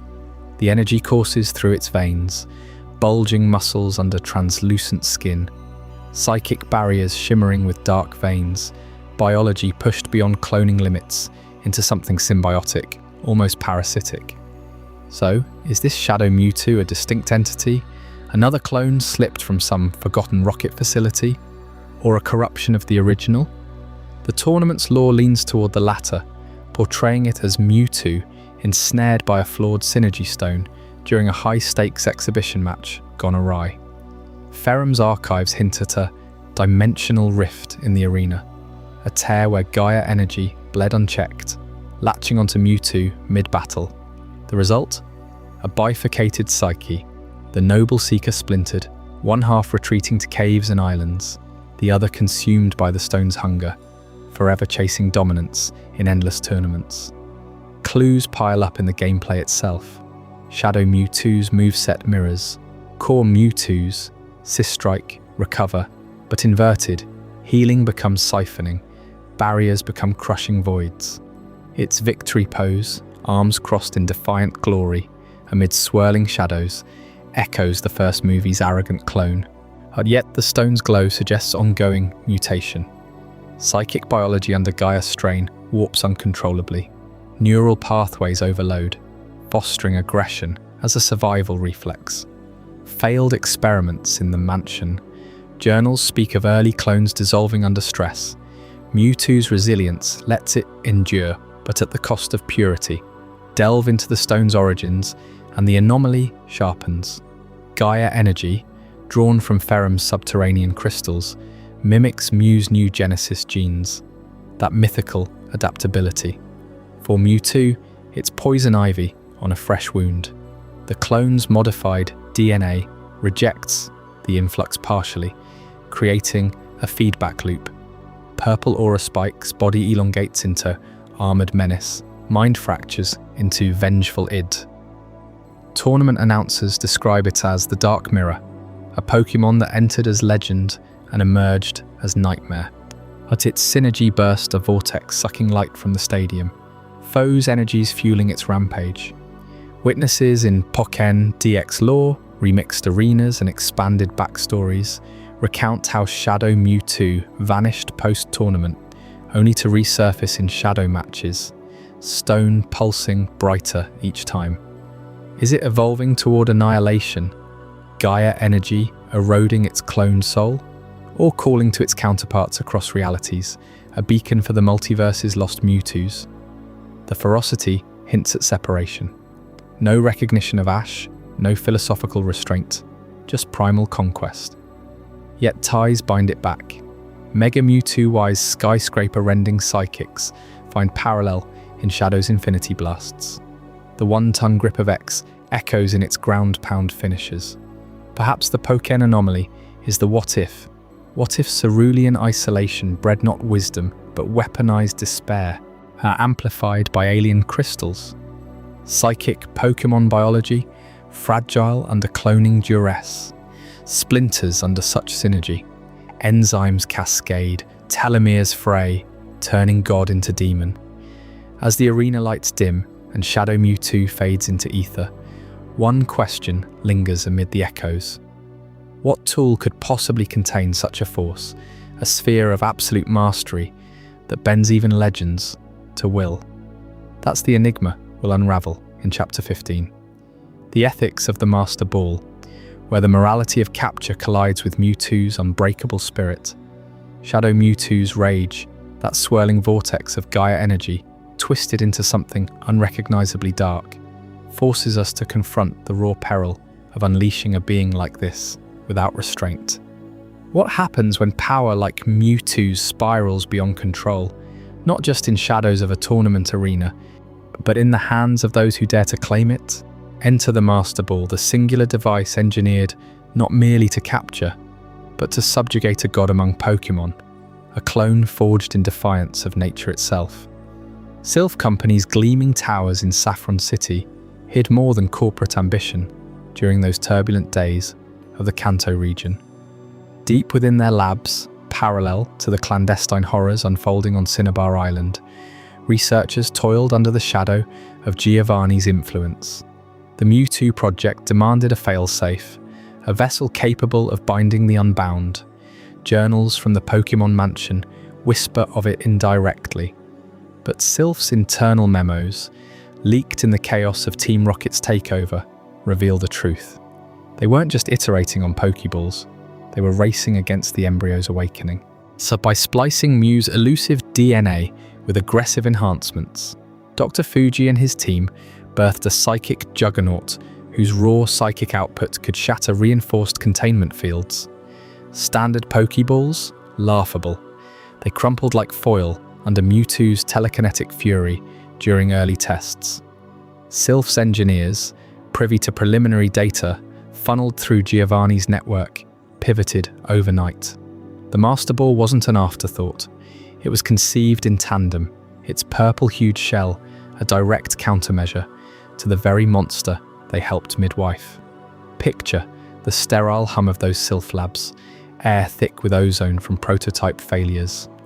Black polymer composites, laced with an experimental alloy derived from rare space-world meteorites, formed the outer shell, impervious to psychic probes, designed to nullify the electromagnetic pulses Mewtwo instinctively unleashed. Inside a quantum stasis field, powered by miniaturized Porygon cores, digitized the capture process at a molecular level.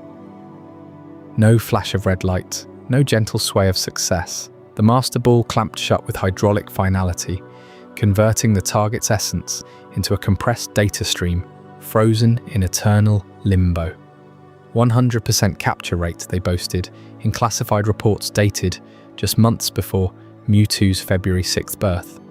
But why the urgency? Because projections showed Mewtwo's power scaling exponentially post-hatch, PSI blasts registering at levels that could level city blocks, telepathy piercing human minds like needles.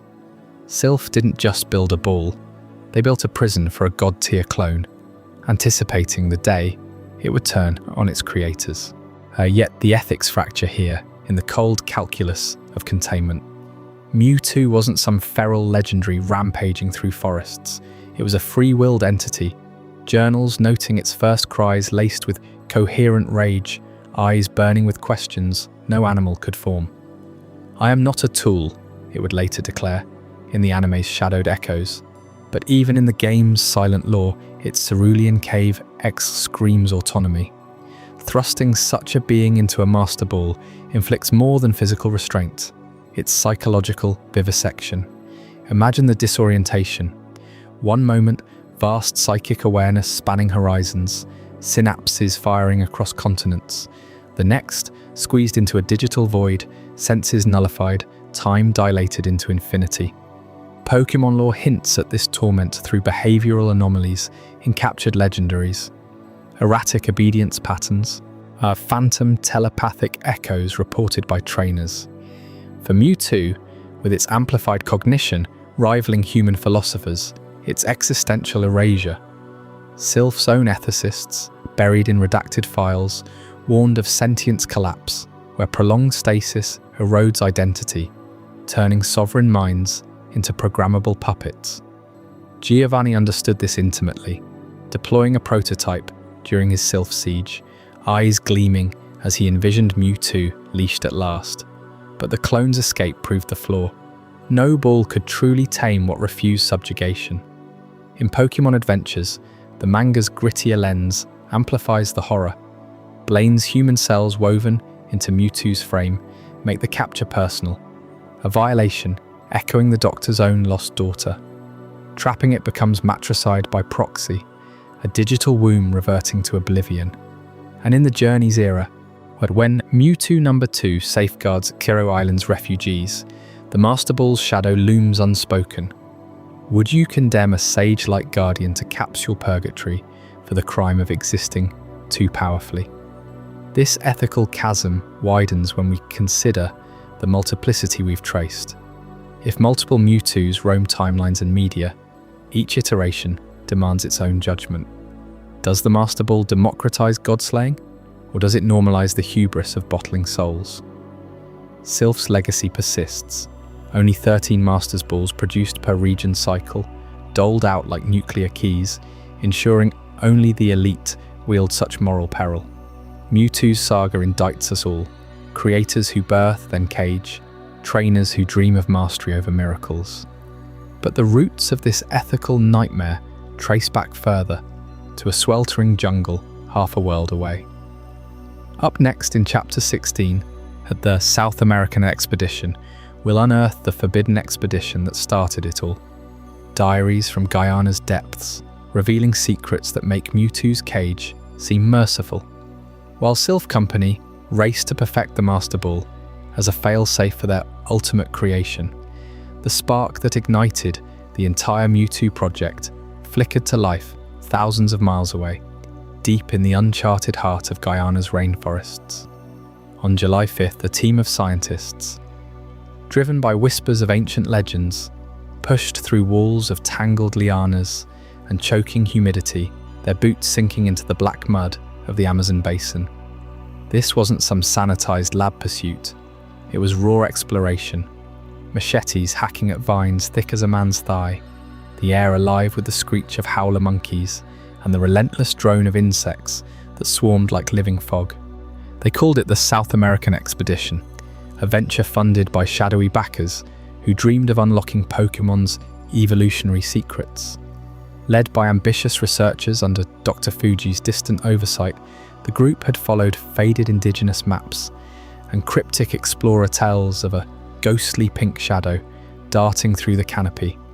Sightings that locals swore were spirits of the forest, untouchable and elusive. For weeks they trudged onward, camps set under the perpetual twilight of triple-layered foliage, where sunlight pierced through in rare golden shafts, illuminating orchids the size of dinner plates and rivers teeming with piranhas. Malaria tablets rattled in their packs, and every night brought fevers that blurred the line between hallucination and reality. The moral weight of that trek hung heavier than the humidity.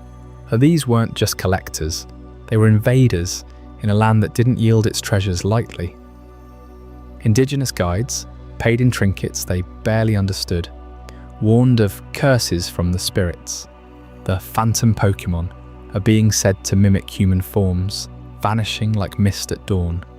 The scientists pressed on, rationalizing their intrusion as progress.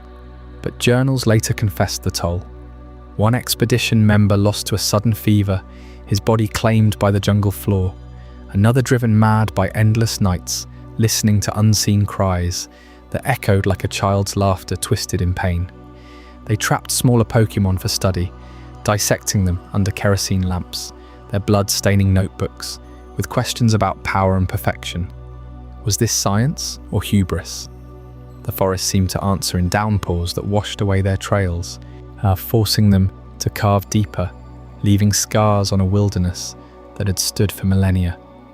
Then on that fateful July 5th, amid the ruins of a forgotten stone carving, perhaps an ancient shrine to some pre-Columbian deity, they spotted it.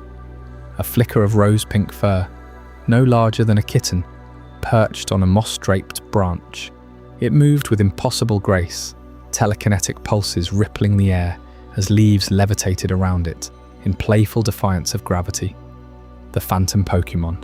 Heart rate spiked, nets were deployed too late. It evaded them effortlessly, phasing through undergrowth like smoke. But in its haste to escape, it brushed a low vine. And there, caught trembling on a single thorn, was the prize. One delicate eyelash iridescent under their headlamps, pulsing faintly with otherworldly energy. At that solitary eyelash, no bigger than a whisper of silk, altered the course of Pokémon history forever. Back at base camp, under the glow of a jury-rigged microscope, they confirmed it. DNA unlike any known, a genetic cipher holding the blueprint of all Pokémon, the mythical ancestor whispered in Kanto folklore. Named Mew 5 days later, on July 10th, after careful analysis in a humid tent lab. This find wasn't just a discovery, it was Genesis. Smuggled out on ice in a cooler slung over a porter's back, it reached Dr. Fuji's mansion on Cineabar Island by ship, where gene splicing began in earnest. From that eyelash sprang Mewtwo, amplified, armoured, a god forged in defiance of nature. But the jungle exacted its price. Those who returned were haunted, their dreams filled with pink shadows, judging their theft. The expedition's logs, and now yellowed pages in the Pokémon Mansion's ruins, read like a confession. Power gained, but at what cost to the soul? Retracing those steps today, modern explorers with GPS and drones still vanish into Guyana's green abyss, chasing echoes of the phantom. Satellite imagery reveals no permanent trails, only the jungle reclaiming its own. That eyelash didn't just birth a legend, it unleashed a chain of ethical fractures, cloning without consent, modification without mercy, a cascade that rippled through labs and caves, culminating in the savage birth on February 6th. Mewtwo's rage, born in those first agonizing infusions, carried the forest's vengeance, a reminder that some secrets demand to be left buried under the canopy. And yet the true heartbreak of that expedition lies buried even deeper in the personal shadows driving Dr. Fuji himself. As we turn to Chapter 17, The Amber Project, The Lost Sister, you'll uncover the devastating family tragedy that twisted scientific ambition into something profoundly human. A father's desperate gamble that made Mewtwo more than a weapon. With Mew safely secured in its cryogenic chamber after that fateful expedition through Guyana's unforgiving jungles, the scientists returned not as triumphant explorers, but as bearers of a prize that would unlock forbidden doors. The moral toll of those rain-soaked treks paled against what awaited back in the labs, where Dr. Fuji, known to some as Mr. Fuji, turned his gaze inward, to a loss that no jungle phantom could ever heal. Amber Fuji was just a child when she slipped away, her small hand lost in the waves of a careless summer day. 8 years old, full of laughter that echoed through their modest home on Cineabar Island, she drowned in a tide pool during a family outing, her body pulled from the surf too late, her spirit scattered like sea foam. Fuji never recovered. He buried her under a simple stone marker, but his mind refused the finality. Grief hardened into obsession, and by the time Team Rocket's funding arrived, disguised as a partnership for Pokémon supremacy, Fuji had already begun his secret work. He called it the Amber Project, not for some glowing resin, but for the light he refused to let fade. In the shadowed basement of the Pokémon mansion, amid bubbling vats and humming gene sequences, Fuji laboured alone at first. He harvested cells from Amber's preserved remains, splicing them with embryonic tissues, accelerating growth through chemicals stolen from the Mew research. The journals later found in the ruins capture his descent, entries scrawled in frantic script, dated months after Mew's capture. February 6th, one reads, the day Mewtwo stirred in its tank, but Fuji's notes veer personal, confessing how he dreamed of more than flesh. He sought to clone her soul itself, a mad alchemy of DNA and psychic resonance, betting that Mew's elusive genetic purity held the key to bridging life and death. Pumps whirred softly in the dim light, nutrient fluids glowing amber under ultraviolet lamps, as tiny forms took shape in suspension. One by one they failed, dissolving into milky haze, their eyes opening briefly to stare with empty confusion before fading. Funding dried up when Giovanni grew impatient, demanding results for his weapon. Fuji persisted, diverting West's resources, blending Amber's blueprint with Mew's engineered embryo. The result wasn't just power, it was a vessel. Mewtwo's gestation tank became a dual chamber, side by side with Amber's latest clone, their forms intertwining in the scientist's charts. Fuji whispered to them through the glass, promises of reunion, of family beyond the grave. When Mewtwo's eyes snapped open on that February dawn, violet and raging, it sensed everything. The father's hollow pleas, the colleague's sneers at his sentimentality, the cold calculus of revival as just another experiment. Amber's clone flickered to life beside it, a girl with pale skin and drifting hair, her voice a faint echo in the psychic ether. "Papa," she murmured, reaching out, only to crumble into vapour as her soul rejected the fragile shell. At that moment shattered Mewtwo. It lashed out, psychic blasts cracking the mansion's foundations, flames erupting from overloaded consoles as it perceived humanity's truth. They wielded creation not for love, but to fill voids of their own making. Fuji's failure wasn't mere science, it was betrayal incarnate. Mewtwo saw the man who birthed it weep not for the clone's suffering, but for his irreplaceable loss, abandoning the project in despair while leaving Mewtwo to the torment of awakening alone. Tubes ripped free, alarms wailed into the night, and in the chaos, Mewtwo absorbed the lab's collective pain, colleagues fleeing like rats, Giovanni's distant avarice, the ghosts of failed Ambers haunting the vents. This fueled its savage birth, a hatred pure and primal, convincing it that humans were parasites, stealing life to hoard power and soothe egos. The first Pokémon movie hints at this abyss, but the deleted scenes, axed for pacing, yet leaked through production notes and fan restorations, plunge deeper into the horror. In one, extended footage shows Fuji cradling the dissolving Amber clone, her translucent form pleading, "Why won't I stay, Papa?" as Mewtwo watches from its tank, its mind fracturing with unwanted empathy. Another reveals nighttime rituals, Fuji chanting half-remembered prayers over the tanks, Mewtwo's telepathy picking up fragmented memories of the drowning, waves crashing in its dreams. These moments explain the savage nature chronicled in the Cineabar journals. The rampage wasn't blind rage, but targeted annihilation. Mewtwo didn't just escape, it judged, erasing the lab as punishment for souls cloned without consent, for playing God over daughters and deities alike. Fuji survived the destruction, retreating into isolation, his journals the only testaments scattered amid the ash. Mewtwo fled to Cerulean Cave, nursing that grudge, its body armoured against the world that birthed it broken. Yet whispers persist in the lore. Did fragments of Amber's essence linger in Mewtwo's psyche, a lost sister haunting its quest for purpose? The rage that drove it to clone armies in the movies, to challenge Mew itself, stemmed from this intimate wound, humanity's capacity to love selfishly, to revive the dead only to discard the living.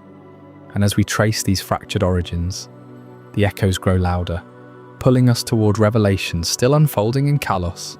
Stick around for Chapter 18, The Mystery of Pokémon Legends, ZA, where a single announcement threatens to rewrite Mewtwo's entire legacy. What if the gene splicing saga collides with Mega Evolution's chaos in ways no one saw coming? I hope you're as amazed by this as I am. If you want to stay updated on more content like this, make sure to subscribe and join our community of curious minds. Trust me, what's coming next will challenge everything you thought you knew. That raw hatred born from Amber's failed resurrection didn't end in the ruins of Dr. Fuji's mansion. It pulsed through the veins of the gene splicing techniques that birthed Mewtwo, techniques whispered about in shadows far older than Cineabar's journals suggest. Now, turn your gaze to Lumiosi City, that glittering heart of Kalos, where Pokémon Legends ZA promises to crack open a timeline we thought we knew. But this isn't just another regional reboot. It's a deliberate rewind to the era of eternal conflict, mega evolutions, and a weapon that devours life itself. And at its core, gene splicing, the forbidden alchemy that twisted Mew's essence into something godlike.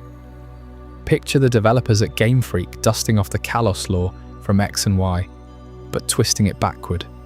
Az, the ancient king who lost his Floette and forged the ultimate weapon to rip Pokémon from the afterlife.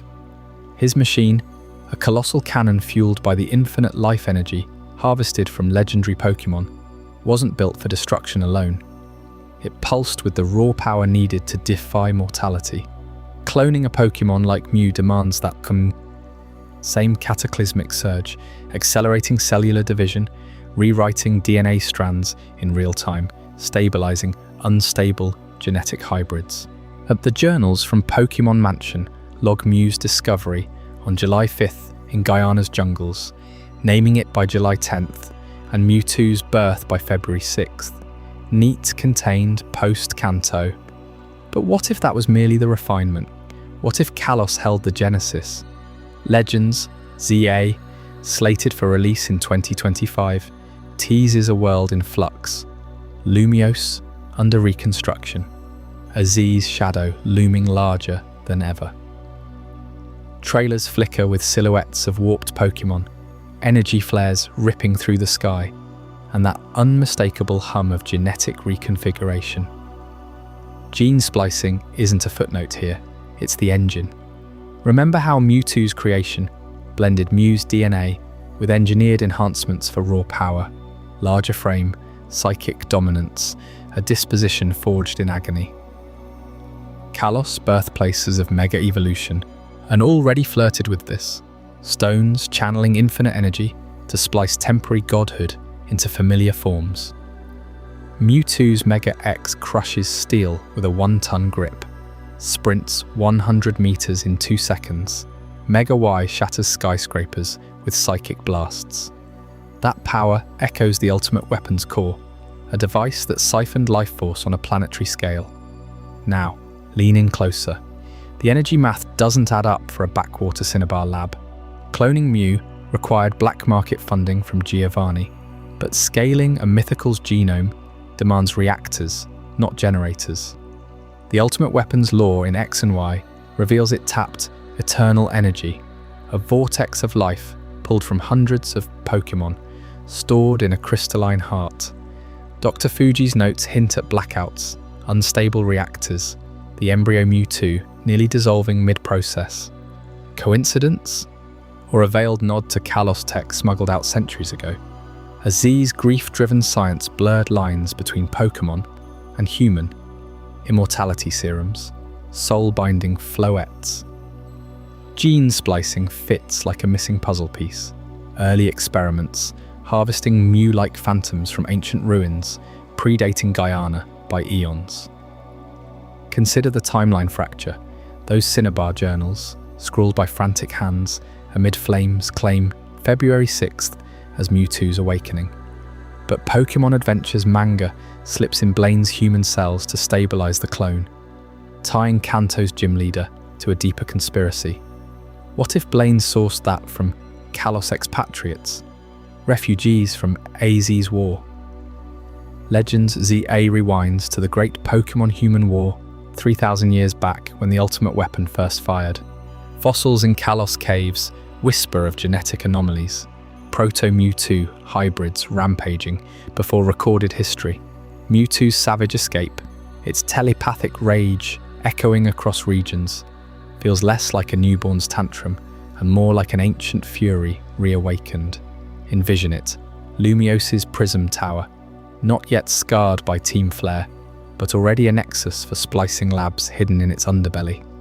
Scientists, perhaps descendants of AZ's court, chasing Mew's phantom through time rifts opened by the weapon's fallout. They splice, they fail, embryos wither, until one stabilizes, not in 20 years ago, but millennia prior. The Kanto project, a reboot, Fuji's team, reverse engineering lost Kalos blueprints, Giovanni bankrolling the revival. Mewtwo's first roar didn't shatter Cineabar, it toppled Aziz's regime of fleeing to Cerulean Cave as a sleeper agent in the timeline. This connection binds it all, the weapon's hunger for life energy mirroring the clone's birth pangs. In X and Y, Lysandra coveted that power for beauty, but AZ wielded it to clone his Floette's soul across death. Mewtwo, product of the same hubris, questions its own existence in the first movie. Who am I? Not just a copy, but a bridge between eras. Legends, ZA could unveil flashbacks, Mewtwo's protoform clashing with AZ's armies, its psychic storms fueling the weapon's charge. Gene splicing evolves from crude jungle hacks to mega-scale warfare tech, explaining why Mewtwo senses ash across decades, why it guards Sirro Island like a sentinel from forgotten wars. The multiplicity we've traced, anime's sage Mewtwo number 2, the Mirage Phantom. Her shadow anomalies hints at a lineage stretching back, not one clone but a chain, each iteration powered by Kalos's endless energy well. As Lumiose rebuilds in ZA, expect reveals, ruined labs beneath the city, journals predating Guyana, Mewtwo's silhouette in AZ's murals. The hatred from Amber's ghost, merely the echo of a deeper betrayal. Humanity's endless quest to splice gods from myths. And that quest thickens when we uncover the telepathic network, binding them all in Chapter 19. The telepathic network, where Mewtwo's mind reaches across realities, whispering secrets that could shatter every timeline we've known. While the gene splicing secrets of Kalos might push Mewtwo's origins back into uncharted shadows, one thread pulls taut across every timeline, every retelling. Its voice never needs air to carry. Mewtwo speaks through the mind alone, a silent storm that ripples outward from Cerulean Cave or the storm-lashed peaks of New Island, threading into the thoughts of trainers, Pokémon, even distant strangers who never see its form. You feel it first as a pressure behind your eyes, that subtle bloom of intent, like fog rolling off a midnight sea. In the original games, when you finally track it to the cave's dripping depths after claiming the championship, Mewtwo doesn't roar or cry out. Its message unfurls directly in your skull, crisp and commanding. Choose your next partner. No words exchanged, no gestures wasted, just pure psychic imposition, bending your will without a sound. Trainers across Kanto whispered of this afterward. Those who dared the journey claiming their Pokédex, glitched or their thoughts tangled for days, as echoes of that initial contact, lingering like a half-remembered dream. But the range, it stretches far beyond a single cave or island laboratory. Picture the anime's first encounter, Mewtwo, hovering above the cloned paradise it carved from the ocean, its telepathy lashing out to every ship, every plane in a 100-mile radius. It summons trainers by name, plucks their secrets from the ether, clones their companions before they even dock. Giovanni himself, scheming from his Viridian throne room, receives the psychic summons unbidden, his mind pierced like glass under a diamond blade. This isn't mere projection, it's dominion, a web that spans horizons, influencing wills from afar without ever leaving its perch. Extend that thread to the movies, and the scope swells. In Genect and the Legend Awakened, Mewtwo, the second communes with abused Pokémon across Sirro Island, its thoughts a soothing balm drawing the broken to safety. Ash and Go feel it miles out at sea, a pull like gravity but born of mind, urging them toward its hidden refuge. Even in Pokémon Journeys, when it teleports allies to the Cerulean laboratory, that act ripples through psychic space, a bridge flung across regions without physical strain. The lore hints at no limits tied to distance, only to focus, to the raw psychic bandwidth Mewtwo commands. Now, pull the lens wider, to worlds where that power scales to salvation or apocalypse.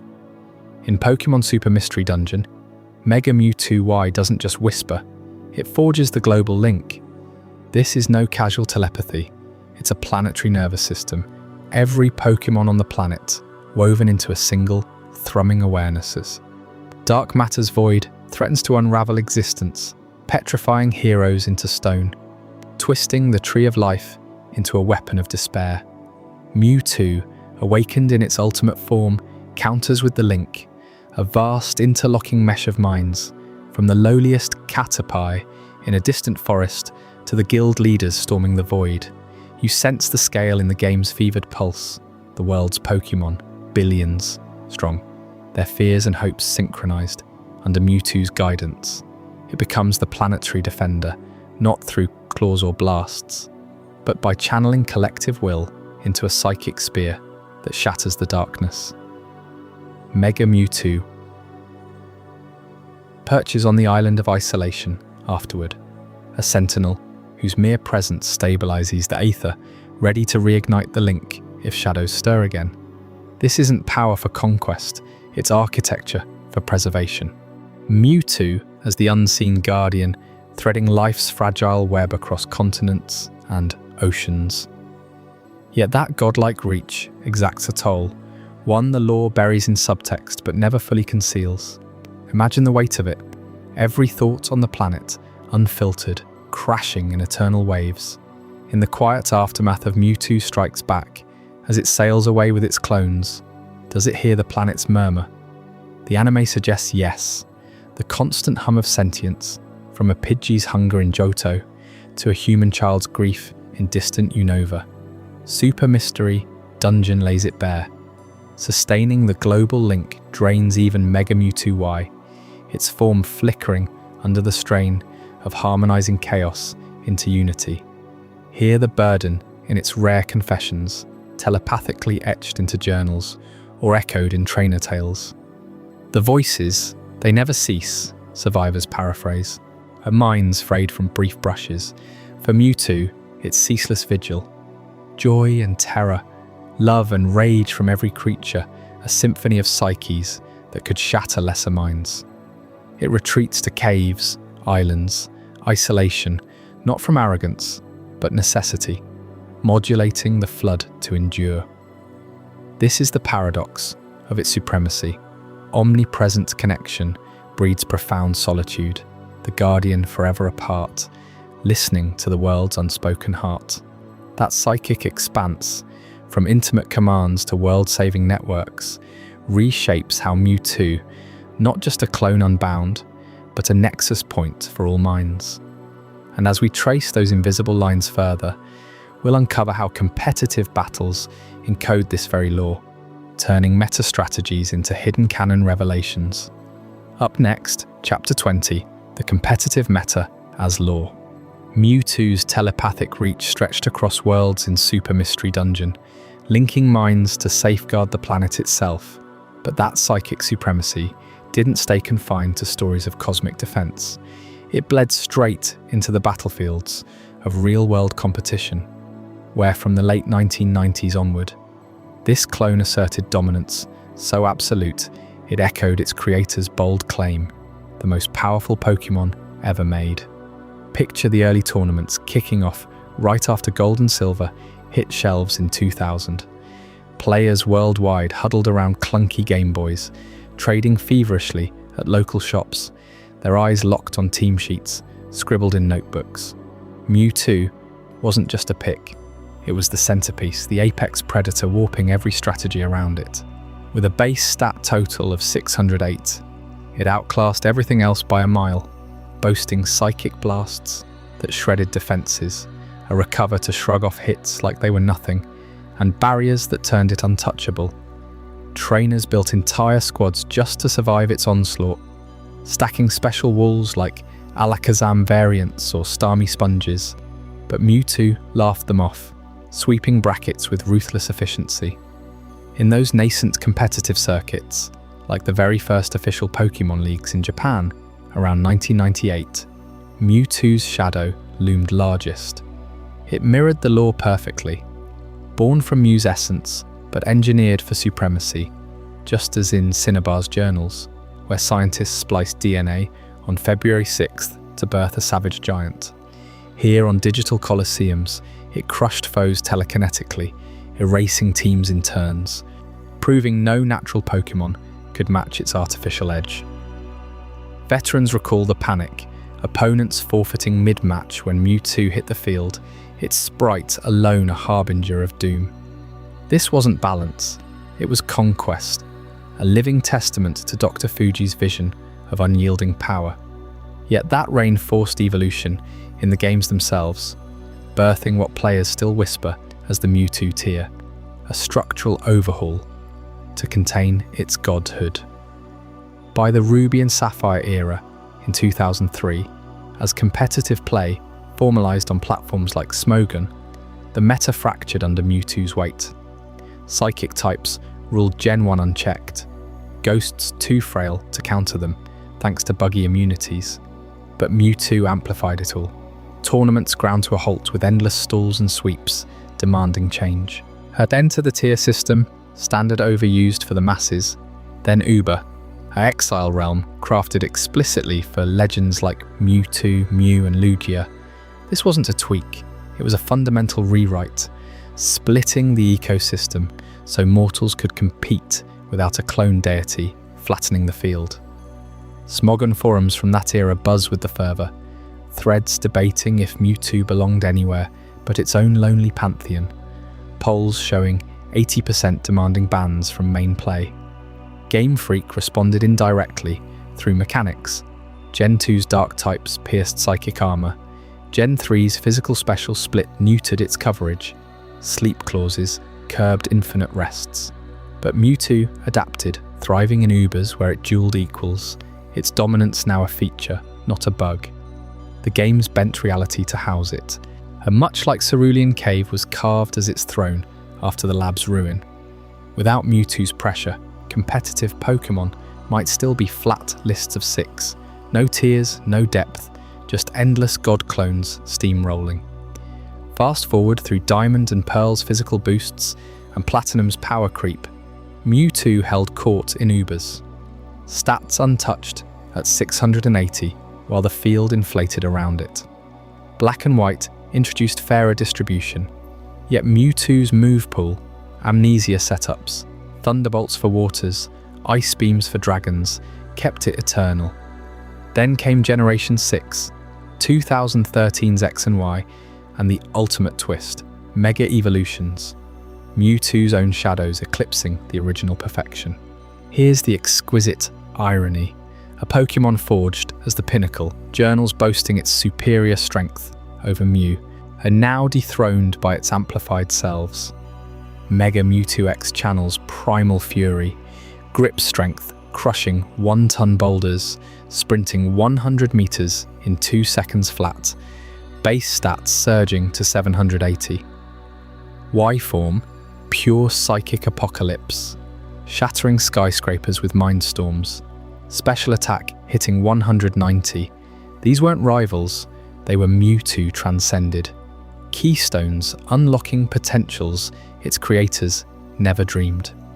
The clone, meant to be flawless, required its own evolutions to stay relevant, a narrative loop where artificial perfection demands further artifice.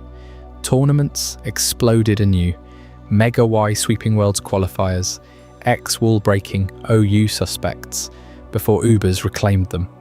Players chased the rush, but it underscored the law's cruel poetry. Mewtwo's power, once universe warping, now layered in megastones, forever chasing its tail. Generation 7 dulled the edge with Z-moves, 8 with Dynamax bloating giants, 9's terrastals refracting types. But Mewtwo endures, a tier-defining force that reshaped Pokémon battling from casual link cables to Scarlet and Violet VGC circuits.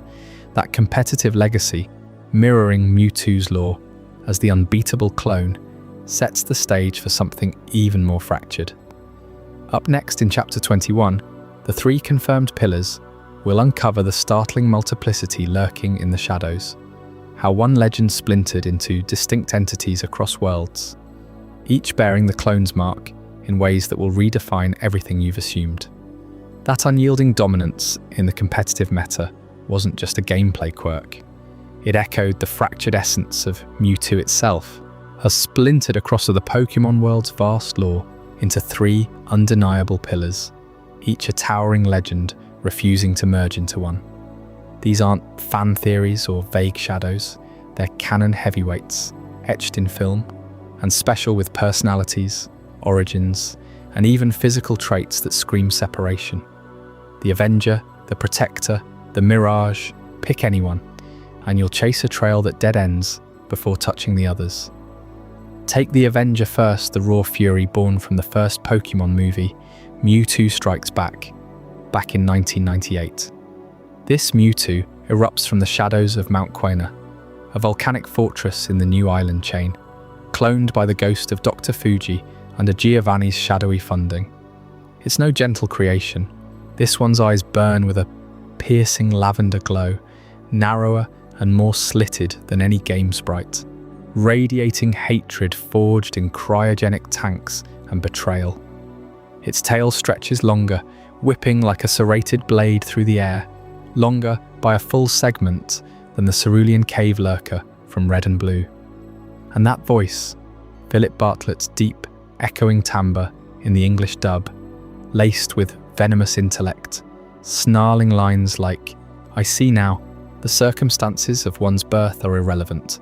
It is what you do with the gift of life that determines who you are."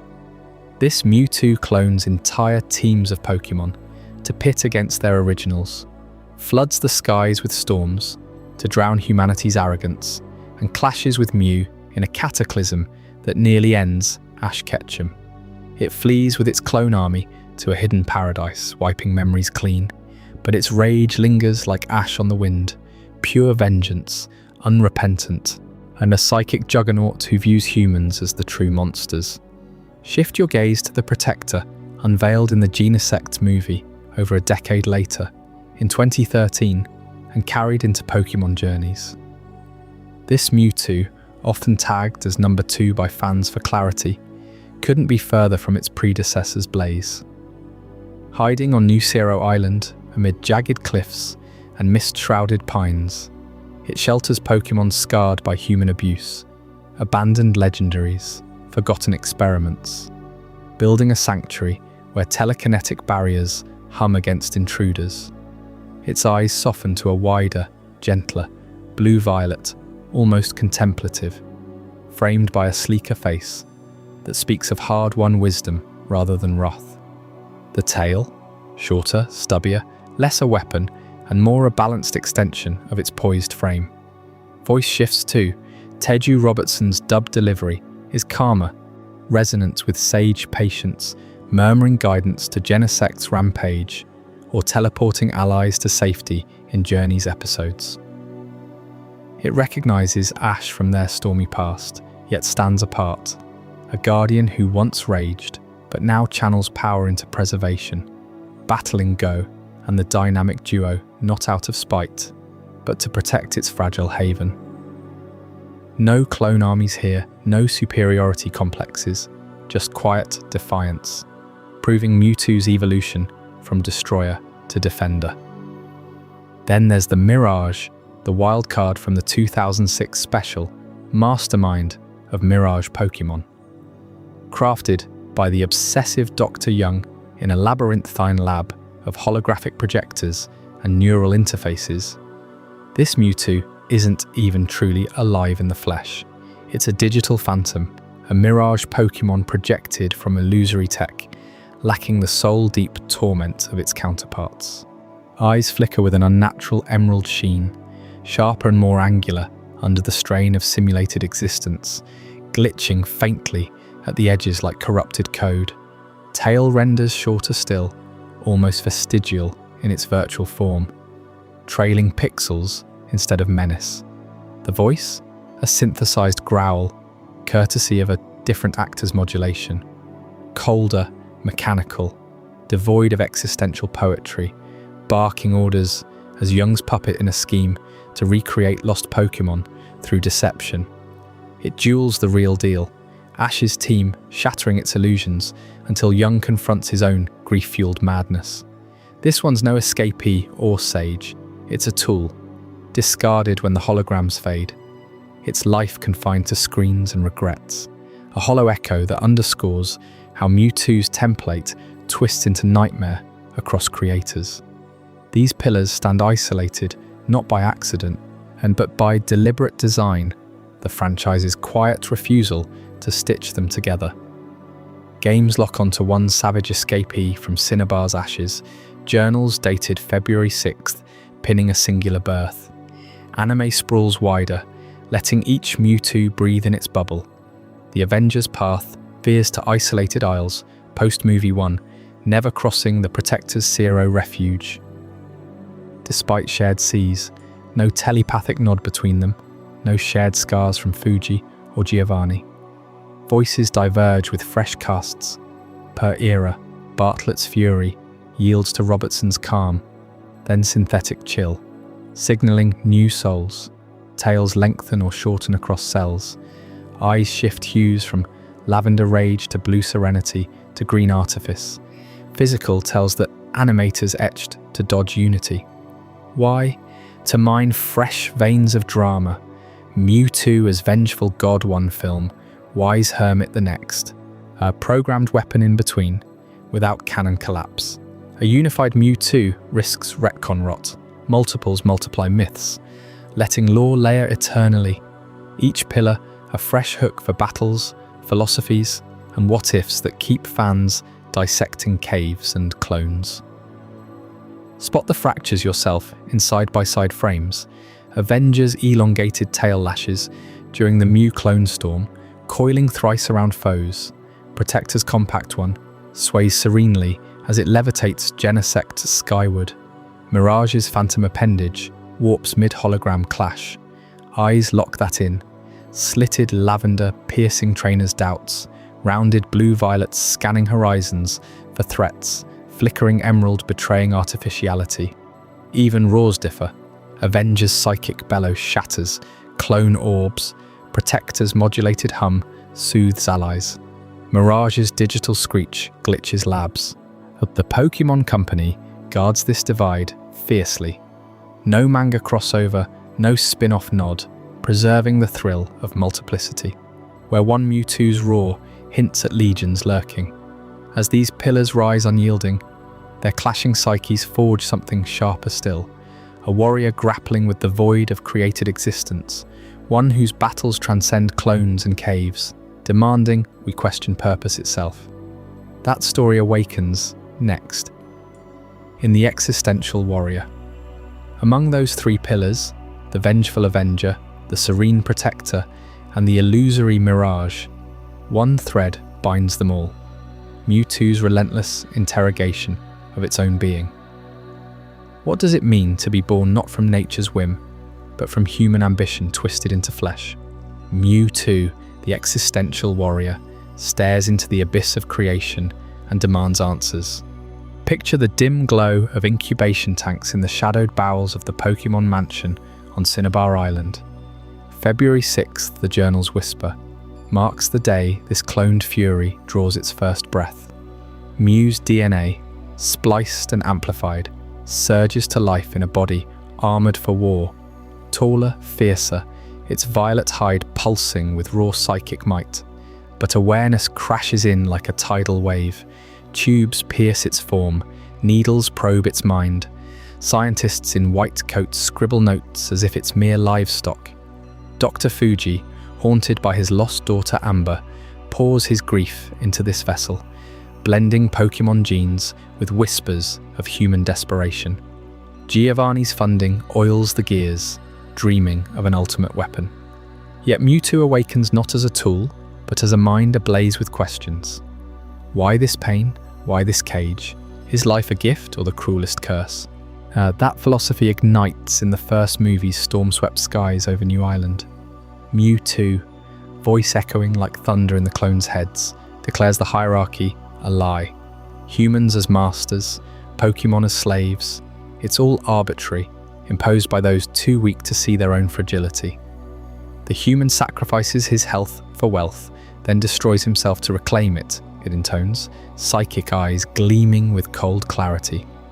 Life, Mewtwo posits, isn't the spark of birth. It's the forge of choices. The gift of life tempts with potential, boundless power humming in every cell. But the curse of creation drags it down. The betrayal of creators who birth only to bind, to experiment, to discard. Mewtwo feels this curse viscerally, the savage disposition engineered into its veins, the roars stifled in sterile silence. It clones armies not from malice, but to test this truth. Pikachu versus its clone, Charizard locked in fraternal fury. Do genetics dictate destiny, or do actions carve the soul? Rebellion brews in that fury. No Pokémon before has shattered the chains so utterly. Legendaries like Zapdos or Articuno rage in isolation, bound by instinct or myth. But Mewtwo, it evolves beyond. In the mansion's ruins, psychic blasts crumple steel walls. Flames from its escape scar the island's flesh. Journals end abruptly. Mewtwo's hatred, grown, cannot be contained. It flees to Cerulean Cave, a labyrinth of dripping stalactites and echoing voids, where champions dare not tread without the badge's weight. This is no mere breakout. It's the dawn of Pokémon agency. Mewtwo rejects the master-servant dance, telepathically commanding humans to kneel or forget. As in the anime's Genie Sect era, Mewtwo #2 echoes this on Sirro Island, shielding the abused from poachers' nets, a guardian born of the same curse, now wielding the gift to upend the order. Even the Mirage version, though a hollow echo, hints at the warrior's shadow, programmed yet pulsing with untamed force. That rebellion ripples outward, crowning Mewtwo the world's strongest, not by decree, but by defiance. Red and blue etch it eternal. Post-championship, you descend into Cerulean Cave's depths, heart pounding against the humid dark, only to face a psychic storm that warps reality. 190 base stat, points in special attack, numbers that dwarf contemporaries. Mega evolutions amplify this. X-Form crushes with grips that pulverize stone, dashing 100 meters in 2 seconds flat. Y shatters skyscrapers with mind alone. Yet newer legendaries crowd the pantheon. Eternatus devours energy. Zacian cleaves dimensions. Arceus weaves universes. Does the title endure? Absolutely. Mewtwo's legacy isn't raw power. It's the existential blade that cuts through. In Super Mystery Dungeon, Mega Mewtwo Y links minds across the planet, halting the Tree of Life's unraveling, a defender who turned to stone against dark matter only to rise. Tournaments bow to its meta-dominance, forcing rule changes in the 90s to tame the beast. Even in Journeys, it recognizes Ash, a nod to paths forged beyond origins. This warrior's philosophy lingers in every iteration, a challenge to creators and clones alike. Gift or curse? Mewtwo answers with action, destroying labs, sheltering the lost. Proving strength blooms from rebellion's fire. But when shadows multiply and lines blur, how do you tally a legend that defies counting? Chapter 23. Counting the uncountable peels back those veils next, revealing numbers that twist the truth into infinity. Mewtwo's rebellion against its creators wasn't just a singular act of defiance. It echoed across fractured timelines and parallel worlds, raising a question that cuts to the heart of its legacy. If one Mewtwo could shatter the human-Pokémon divide, how many others roam unseen, each carrying that same searing philosophy of life as gift or curse? In the shadowed journals of the Pokémon Mansion, that original clone from Cineabar Island stands as the cornerstone.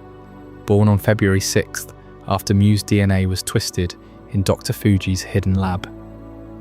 It rampaged free, carving its path to Cerulean Cave, a lone psychic storm waiting for champions bold enough to face it. Red and Blue etched this Mewtwo into eternity as the ultimate post-game sentinel, its power a raw testament to engineered supremacy. Fire Red and Leaf Green deepened the wound with those precise dates. July 5th for Mew's discovery in Guyana's jungles, July 10th for its naming, turning science fiction into a chilling chronicle of birth and betrayal. Yet the games alone don't contain it. Super Mystery Dungeon unveils a Mega Mewtwo Y, its psychic aura linking every Pokémon across the world in a desperate stand against the Tree of Life's corruption.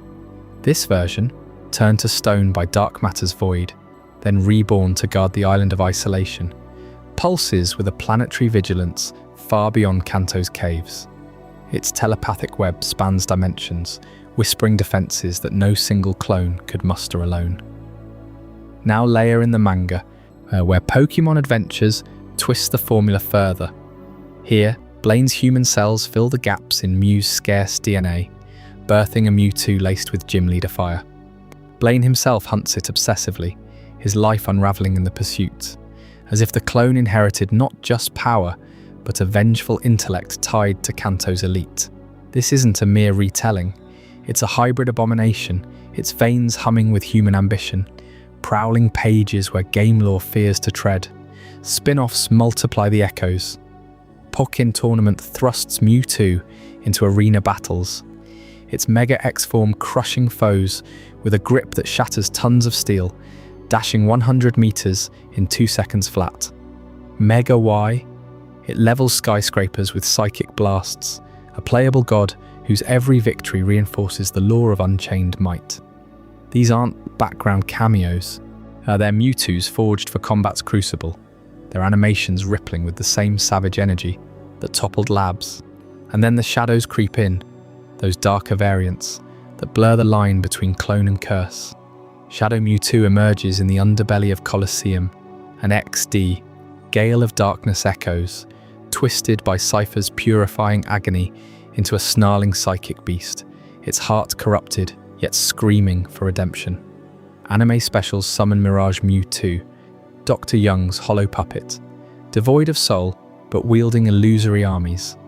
Even Pokémon Journeys hints at more, with that sage-like Mewtwo on Sirro Island shielding Genesect's kin, its calm gaze belying storms of memory from the first movie's clone army. Tally them now, the Avenger from the Mansion's ruins, the Protector of Shadowed Isles, the Mirage Master, Blaine's fiery hybrid, Super Mystery Dungeon's global guardian, Pocken's arena titan, the Shadow Spectre.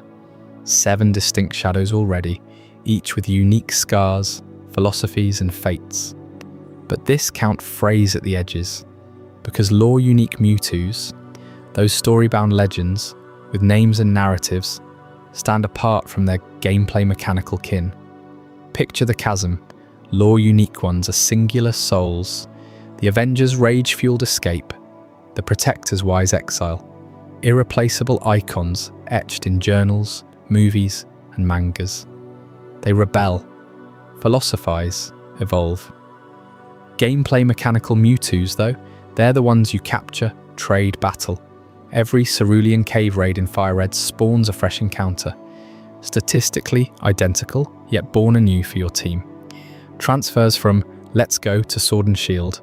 Yes, events like the 20th anniversary distribution, they flood the ecosystem, each a digital clone mirroring the original stats but lacking its personal torment. This is where the count unravels into infinity. The trade system, that humble link cable ritual from the 90s onward, turns Mewtwo into an endlessly replicable force.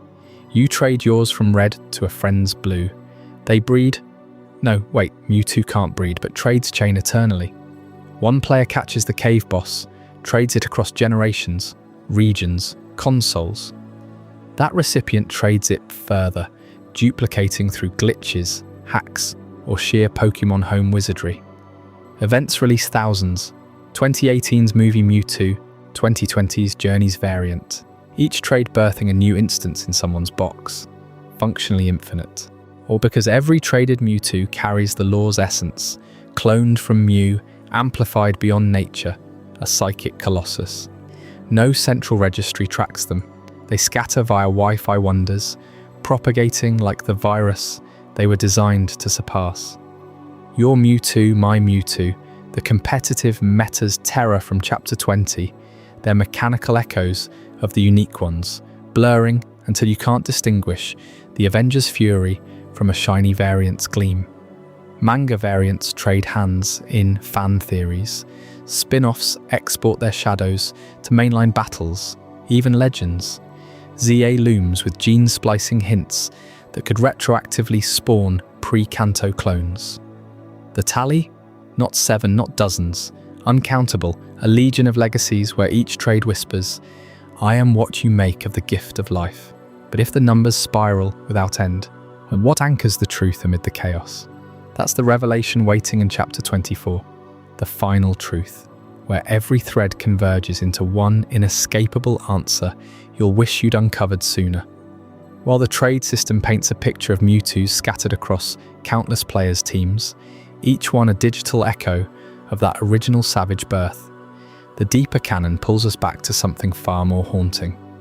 These aren't just copies traded like rare cards. They're echoes of an experiment gone catastrophically wrong. Repeated across timelines and mediums, each Mewtwo a fresh wound in the fabric of Pokémon history.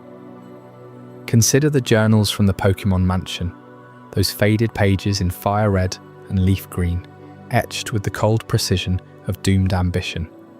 On July 5th, in the steaming jungles of Guyana, South America, and a team of scientists unearthed Mew, that elusive phantom of pink myth. Just 5 days later, on July 10th, they christened it, slicing into its secrets under fluorescent lab lights that hummed like impending doom. By February 6th of the following year, their gene splicing had birthed the first Mewtwo, a hulking violet fury that shattered its cradle and razed the facility to ash. Dr. Fuji, driven by grief for his lost daughter Amber, poured his soul into that cloning vat, blending Mew's whimsy with engineered rage, all under Giovanni's shadowy funding. That Mewtwo fled to Cerulean Cave, a psychic storm brooding in the dark, waiting for a champion bold enough to face it. But that cave dweller, the endgame sentinel of Red and Blue, isn't alone in the lore's vast archive. Fast forward to the silver screen, where the 1998 film Mewtwo Strikes Back unleashes Mewtwo number 1, the Avenger forged in Mount Quina's icy heights. This one, also Fuji's handiwork, clones an army of Pokémon in a bid for supremacy, its voice a thunderclap of betrayal echoing through storm-lashed skies. It clashes with Mew in a cataclysm that nearly ends Ash Ketchum, only to pivot in the rain-soaked aftermath, spiralling away with its created kin to a hidden paradise, memories wiped clean like morning mist. Then there's Mewtwo number 2, the Sage of Sirro Island, from the Genect movie in 2013, a serene guardian shielding the broken and abused. No rampaging beast here, but a weathered philosopher who teleports allies to safety and stares down Go with eyes that have seen centuries of cloned sorrow. Pokémon Journeys brings the original Avenger back to that same isle, recognizing Ash across decades. Their bond a thread unbroken by time or tragedy. Leia in the Mirage. Mewtwo from the 2006 special. Dr. Young's hollow puppet, a psychic engine without the spark of self-doubt, deployed as a weapon until it crumbles under its own illusions. And don't overlook Super Mystery Dungeon, where Mega Mewtwo Y links minds across a crumbling world, staving off the Tree of Life's apocalypse before petrifying into stone on the Island of Isolation, a monumental sacrifice etched in cosmic silence. Even the manga fractures the myth further. Pokémon Adventures reveals Blaine's human cells spliced in when Mew's DNA ran dry, turning the Cineabar gym leader into an unwitting father figure who pays dearly to track his progeny. Spin-offs like Pocken Tournament thrust Mewtwo into arenas of raw power, its Mega X form crushing with a 1-ton grip, Mega Y toppling skyscrapers in psychic tempests. Synthesizing this mosaic, the 2024 canon, bolstered by Legends ZA's looming confirmation of gene splicing origins, lays bare the truth. Mewtwo isn't one Pokémon. It's a recurring scientific tragedy, a blueprint for hubris that humanity can't resist revisiting. Each iteration springs from the same desperate alchemy, Mew's DNA twisted into something godlike and tormented, breaking free to question its very right to exist. So how many Mewtwo's actually exist? The game's anchor one primal fugitive. The anime confirms at least 3 distinct souls: the vengeful pioneer, the island protector, the Mirage, each with unique scars and philosophies. Manga and specials whisper of shadows and variants, while the trade ecosystem multiplies them into functional infinity among trainers. But the ultimate tally defies a neat number. It's not about counting clones in a server. It's dozens, perhaps scores, across confirmed media, each a testament to the curse of creation. What binds them isn't genetics alone, but the existential fire they all inherit. That savage disposition, forged in vats of pain, evolving into wisdom that rejects weaponry for guardianship. Mewtwo declares it plainly. It's not birth that defines you, but what you forge from life's cruel gift. The Avenger spares lives after Armageddon. The Protector shelters the Forsaken. Even the Mirage, fleeting as it was, glimpses redemption before fading. This is why Mewtwo towers over Pokémon history's pantheon, more compelling than any legendary unchained by fate. No other embodies the raw clash of human ambition and Pokémon will. Legends like Rayquaza command storms, but Mewtwo was built to surpass them all, then chose mercy over mastery. Its rebellions echo our own fears of being made not born, of power without purpose. In Cerulean Caves or storm-swept islands, it lurks as a mirror, challenging every trainer, every viewer, to prove their worth beyond origins. As the evidence settles like dust from a collapsed lab, one question lingers in the psychic haze, pulling all these threads toward their inevitable close. What did you think of this journey? I'd love to hear your thoughts in the comments below. If this changed your perspective or taught you something new, consider subscribing for more mind-expanding content. And if you know someone who would find this as fascinating as you did, share it with them. These are the kind of conversations that matter.